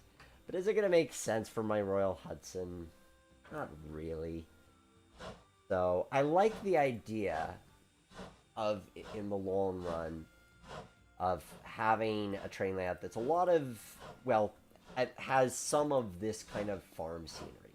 Because a scene like this could be 20 different railroads, and it's not going to be screaming as inaccurate for a specific era or specific railroad. So as you can see, one of my solutions to hiding the curve was to put the shop building here. Ordinarily, in real life, there's tracks that come out of here that rejoin, but there's no way that we'd be able to make that work here. So here they just end. I'd probably, in terms of scenery... Oh, I should get rid of those cars. I'm going to otherwise be driven nuts by them. In terms of scenery to put there, it's a tricky one because it's pretty open. Oh, I had the idea of putting a farm there. And I think that's what I'm likely going to do, is put a farm... where are my cars? Oh, there. There we go. I think I'm probably going to put a farm here, because in real life, the track of the building continues along that way, and then there's a farm about here. I think I'll put a farm there to kind of serve as a view block, maybe even a farmhouse. I like the idea of a farmhouse. Here we are going in front of the Caboose Motel, and that's pretty happy with how that looks. I mean, I need to do a bit more fine texturing and stuff like that, but in general principle, I'm happy with that.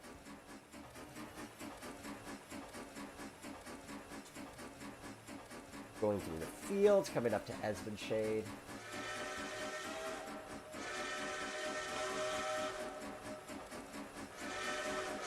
I definitely like having some corn that obscures the train a bit. Yay for being able to have some natural view blocks. If you don't have tunnels, nice way of making us feel like we're looking into the scene. Oh, I like that. I so love that.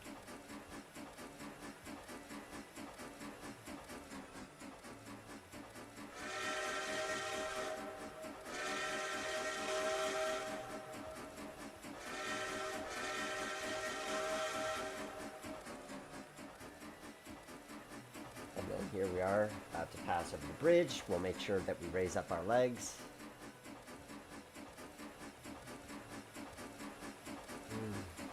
That makes me happy. I think at some point I'm going to have to... at some point I'm going to need to create a new backdrop where I have green grass as opposed to the yellow fields. That was sort of an in-the-moment inspiration thing, but that shouldn't be too hard to change. Alright, so we've already arrived at Newman Place. So what I'm going to do is I'm going to run around the boxcars to tack the passenger car on the end. Then we come back to the front, tack onto the power here. Or tack onto the power, tack onto the train, and then we'll take it back to Strasburg. And here we are in Strasburg, which admittedly is looking a little bit unrealistic at this point in time. But that's okay, because it's still pretty. We can fast forward this bit to pretend like it isn't happening. Here we go. And we'll let this nice and coupled up, like so. I don't want to fast forward this bit. Trainz does weird things if you fast forward this bit. So what do you guys think of the track plan? What do you agree, disagree with now that you get to see it in its completed state? We'll take a kind of helicopter view of this again for your viewing pleasure. What do you think of the approach that I've taken? Would you do something similar? Would you do something different? This was I'm really happy with how this came out, and I'm happy with the challenge itself, because I was thinking about doing it as a 4x8. Like, I really wanted to do Strasburg as a 4x8, but what I concluded with that is, honestly, if you only had room for a 4x8, I would almost say just do a couple of scenes. Like, no switches, no Strasburg, no Lehman Place, just in between scenes. Because you're not... 4x8 is a small piece of real estate, and you're running through the same scene over and over. At that point, I feel like maybe you do something where one half of it is a runaround like Strasburg, and the other half is your in-between scene. But it wasn't compelling enough that that's what I was going to do for the build. This, when I locked onto this, I was really happy with it.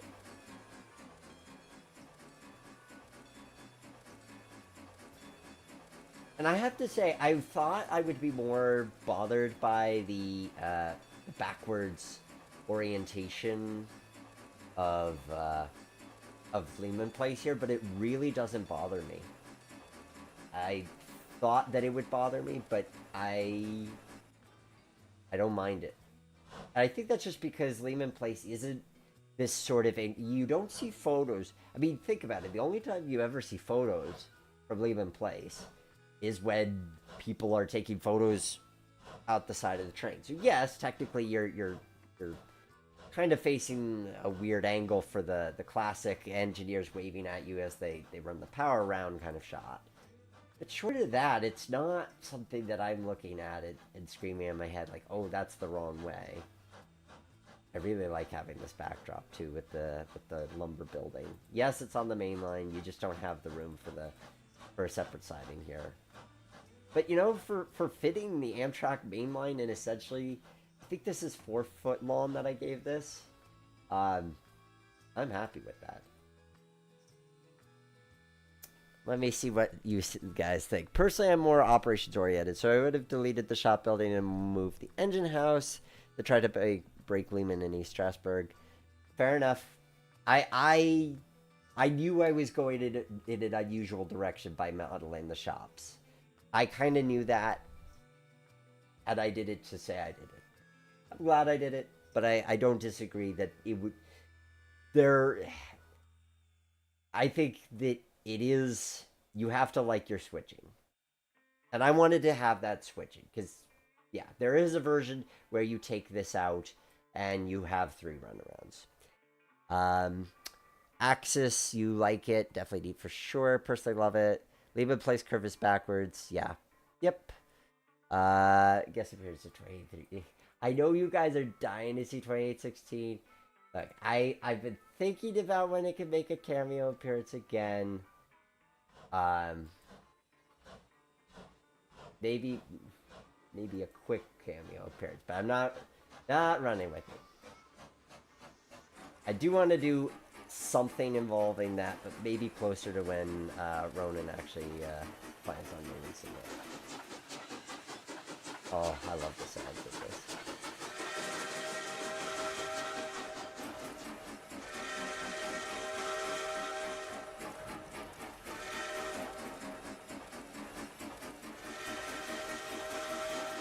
that's a bad view. Let's have a look at the bridge. Oh, that makes me happy. Yep, that looks right.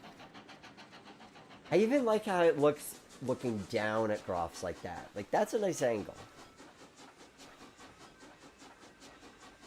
Oh, I get your seal of approval, Jimmy. Excellent. Oh, I gotta do a quick flyover. Ooh, that was a bit odd. Gotta do a quick flyover to get this shot at Groff's.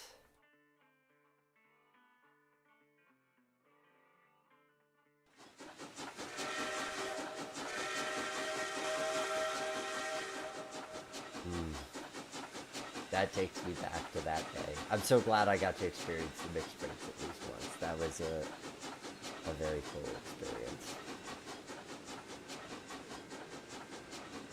So yeah, this has been a fun one to build. There we are going by the farm, which if we again pause to see that view, I mean that's just classic. I mean that is just a classic shot.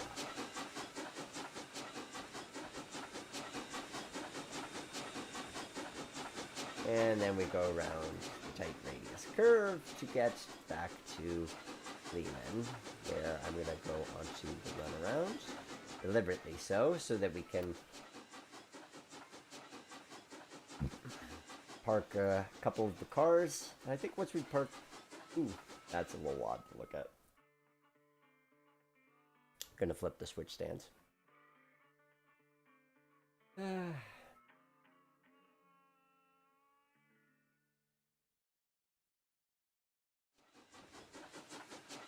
something along those lines.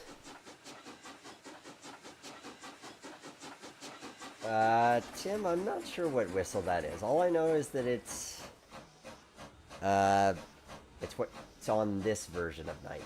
But Steve's pack has like 7 different versions of 90, so a different version might have a different whistle. Entirely possible. It's a good thing I only put 3 freight cars. I'm realizing that with the 3 freight cars in the combine, we just have the clearance. So, but honestly, I feel like, yeah, so they could, but there's plenty of times when they're handling shorter freights. There's a great video on YouTube of them double-heading with something like 17 cars, I think it was.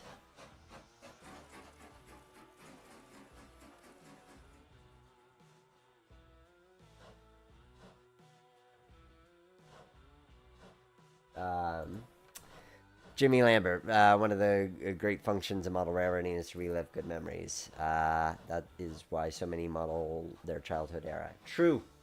Yes, absolutely good point. And Axis, love the take on the railroad. Got to head off for work for a very, very neat concept. Glad you could join us, Axis.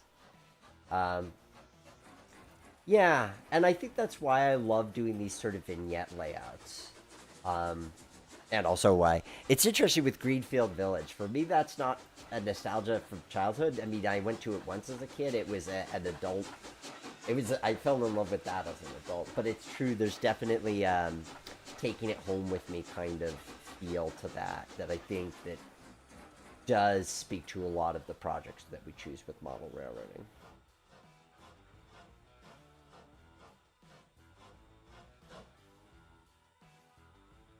Oh, Tim, how dare you? How dare you be trolling me?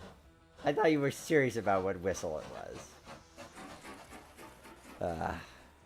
Reminds me of a song parody. I haven't finished writing the lyrics, and I don't know if I ever will, but there's a Gordon Lightfoot song called Did She Mention My Name? And I started writing the lyrics to it of what whistle will it wear? And basically it's this song parody with all of these kind of foamer questions, like will there be a diesel in the consist, photo run by, stuff like that. Someday I might finish up writing that song parody. I'm hoping that we pestered Broadway Limited enough that maybe they'll consider making the M class, because having nice power for these Paradise Car Loco, or that the PCNL guys have success in eventually making the locomotives, because it'd be nice to have these engines more accessible. I know there's some people who could take the Bachmann decapod and kind of bash it to look like 90, but that is way beyond my skill set. So I'm going to say the box car is going to go onto these little itty bitty spur, and then we'll put the lumber cars on that track. Repark the engine, and that won't be good for the night. It's been great to have you guys along for the ride. It's always good to have your company and input, and hopefully you have as much fun watching this as I do building it, because I think we learned so... Oops. There was it correctly. We will rewind the tape on that one. We learned so much through these layout builds, and analyzing how to play with them and so forth. Which, next month, October, I know I keep saying it'll be next month, and I really do believe it will be next month. We're going to pay a virtual visit, to the Conrail Onondaga, with a special guest for that one, too. That one is going to be a build. That's going to be a play test of how Dave has established an operating scheme on that. Oh, I didn't mean to put it in that track. I meant to put it in the other track, right. Rewind again. And now do I have the right turn? Good. Okay. So that is my intended live stream for next month.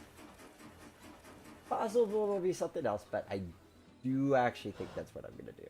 Alright, now I've got the box car spotted where I actually meant to spot it. And then we're going to put the lumber cars there. We're going to tuck the combine back into the siding here. But this has been fun. I'm satisfied with how this plays. There are compromises, of course, but I think that for being able to do a proof of concept... Oh, and here I'll tell you another reason why I did why I modeled the shop complex. Because if you recognize these backdrops, they're what I used for... Oh, was it last year I built? Yeah, last year I built the Relis branch, that Ian Rice track plan. And honestly, I was playing with that the other day, and I was using Strasburg equipment on that. And I thought, yes, it works, it looks good, but I want to do something that's distinct from that operationally. Not just in terms of the branding of, oh, this is the Strasburg Railroad track plan. Oh, Tim, thank you. I'm glad that you were able to tune in for at least a little bit of the live stream tonight. It was great to have Kyle on.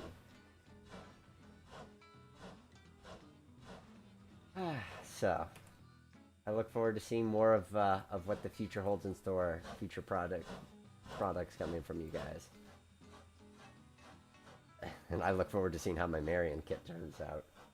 I've got most of what I need. I just need to get some couplers.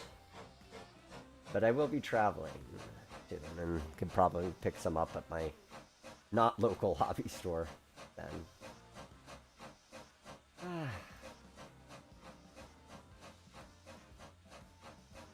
So I always appreciate your feedback and input. So if you guys, whether you're watching this on YouTube or one of the other places I post this, if you've got comments, suggestions, types of things you'd like to see me do, I'm always open to that. Now is a good time to mention, if you like what you see and you want to support the live streams financially, your super chats are appreciated.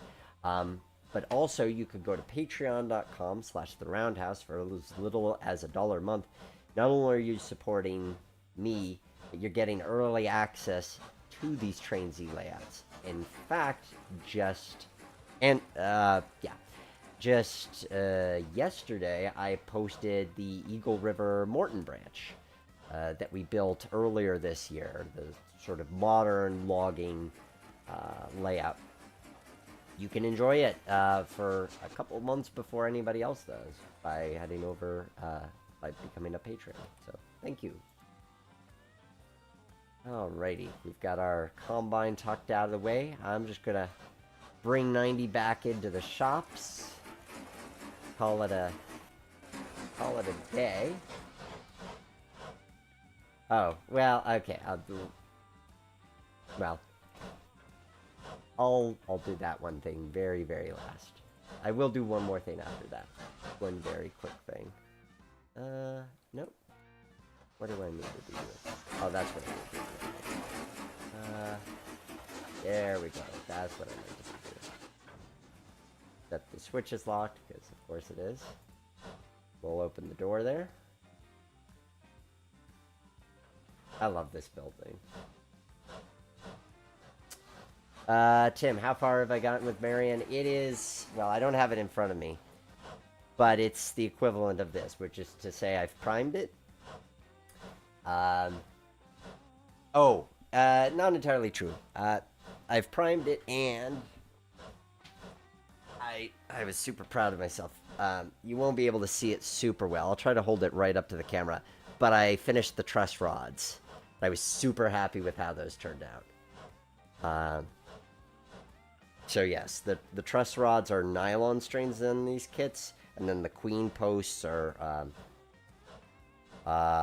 metal cast parts that you glue in place. But you see the brake detail and that kind of stuff? I didn't have to worry about that. That was printed right on. So what I've done is just the truss rods. So that is so I've done that. So I need to get couplers so that then I can paint the paint this black. So that's how far I've gotten along with it. Okay, so we've tucked 90 away. Last order of business, because it was requested, and I'll humor it. Just as a quick cameo appearance before we call it a night. We're gonna get our coaches back. We'll do the hourly consist, sure, why not? And we'll arrange it like so. So, we are going to answer the question. Oh, I need to throw that switch. Actually, I need to throw a couple of switches. There's a couple of switches that I did not set to be the direction that I want to set them for what I'm about to do. What I'm about to do is somewhat silly, but we could do a little bit of silly.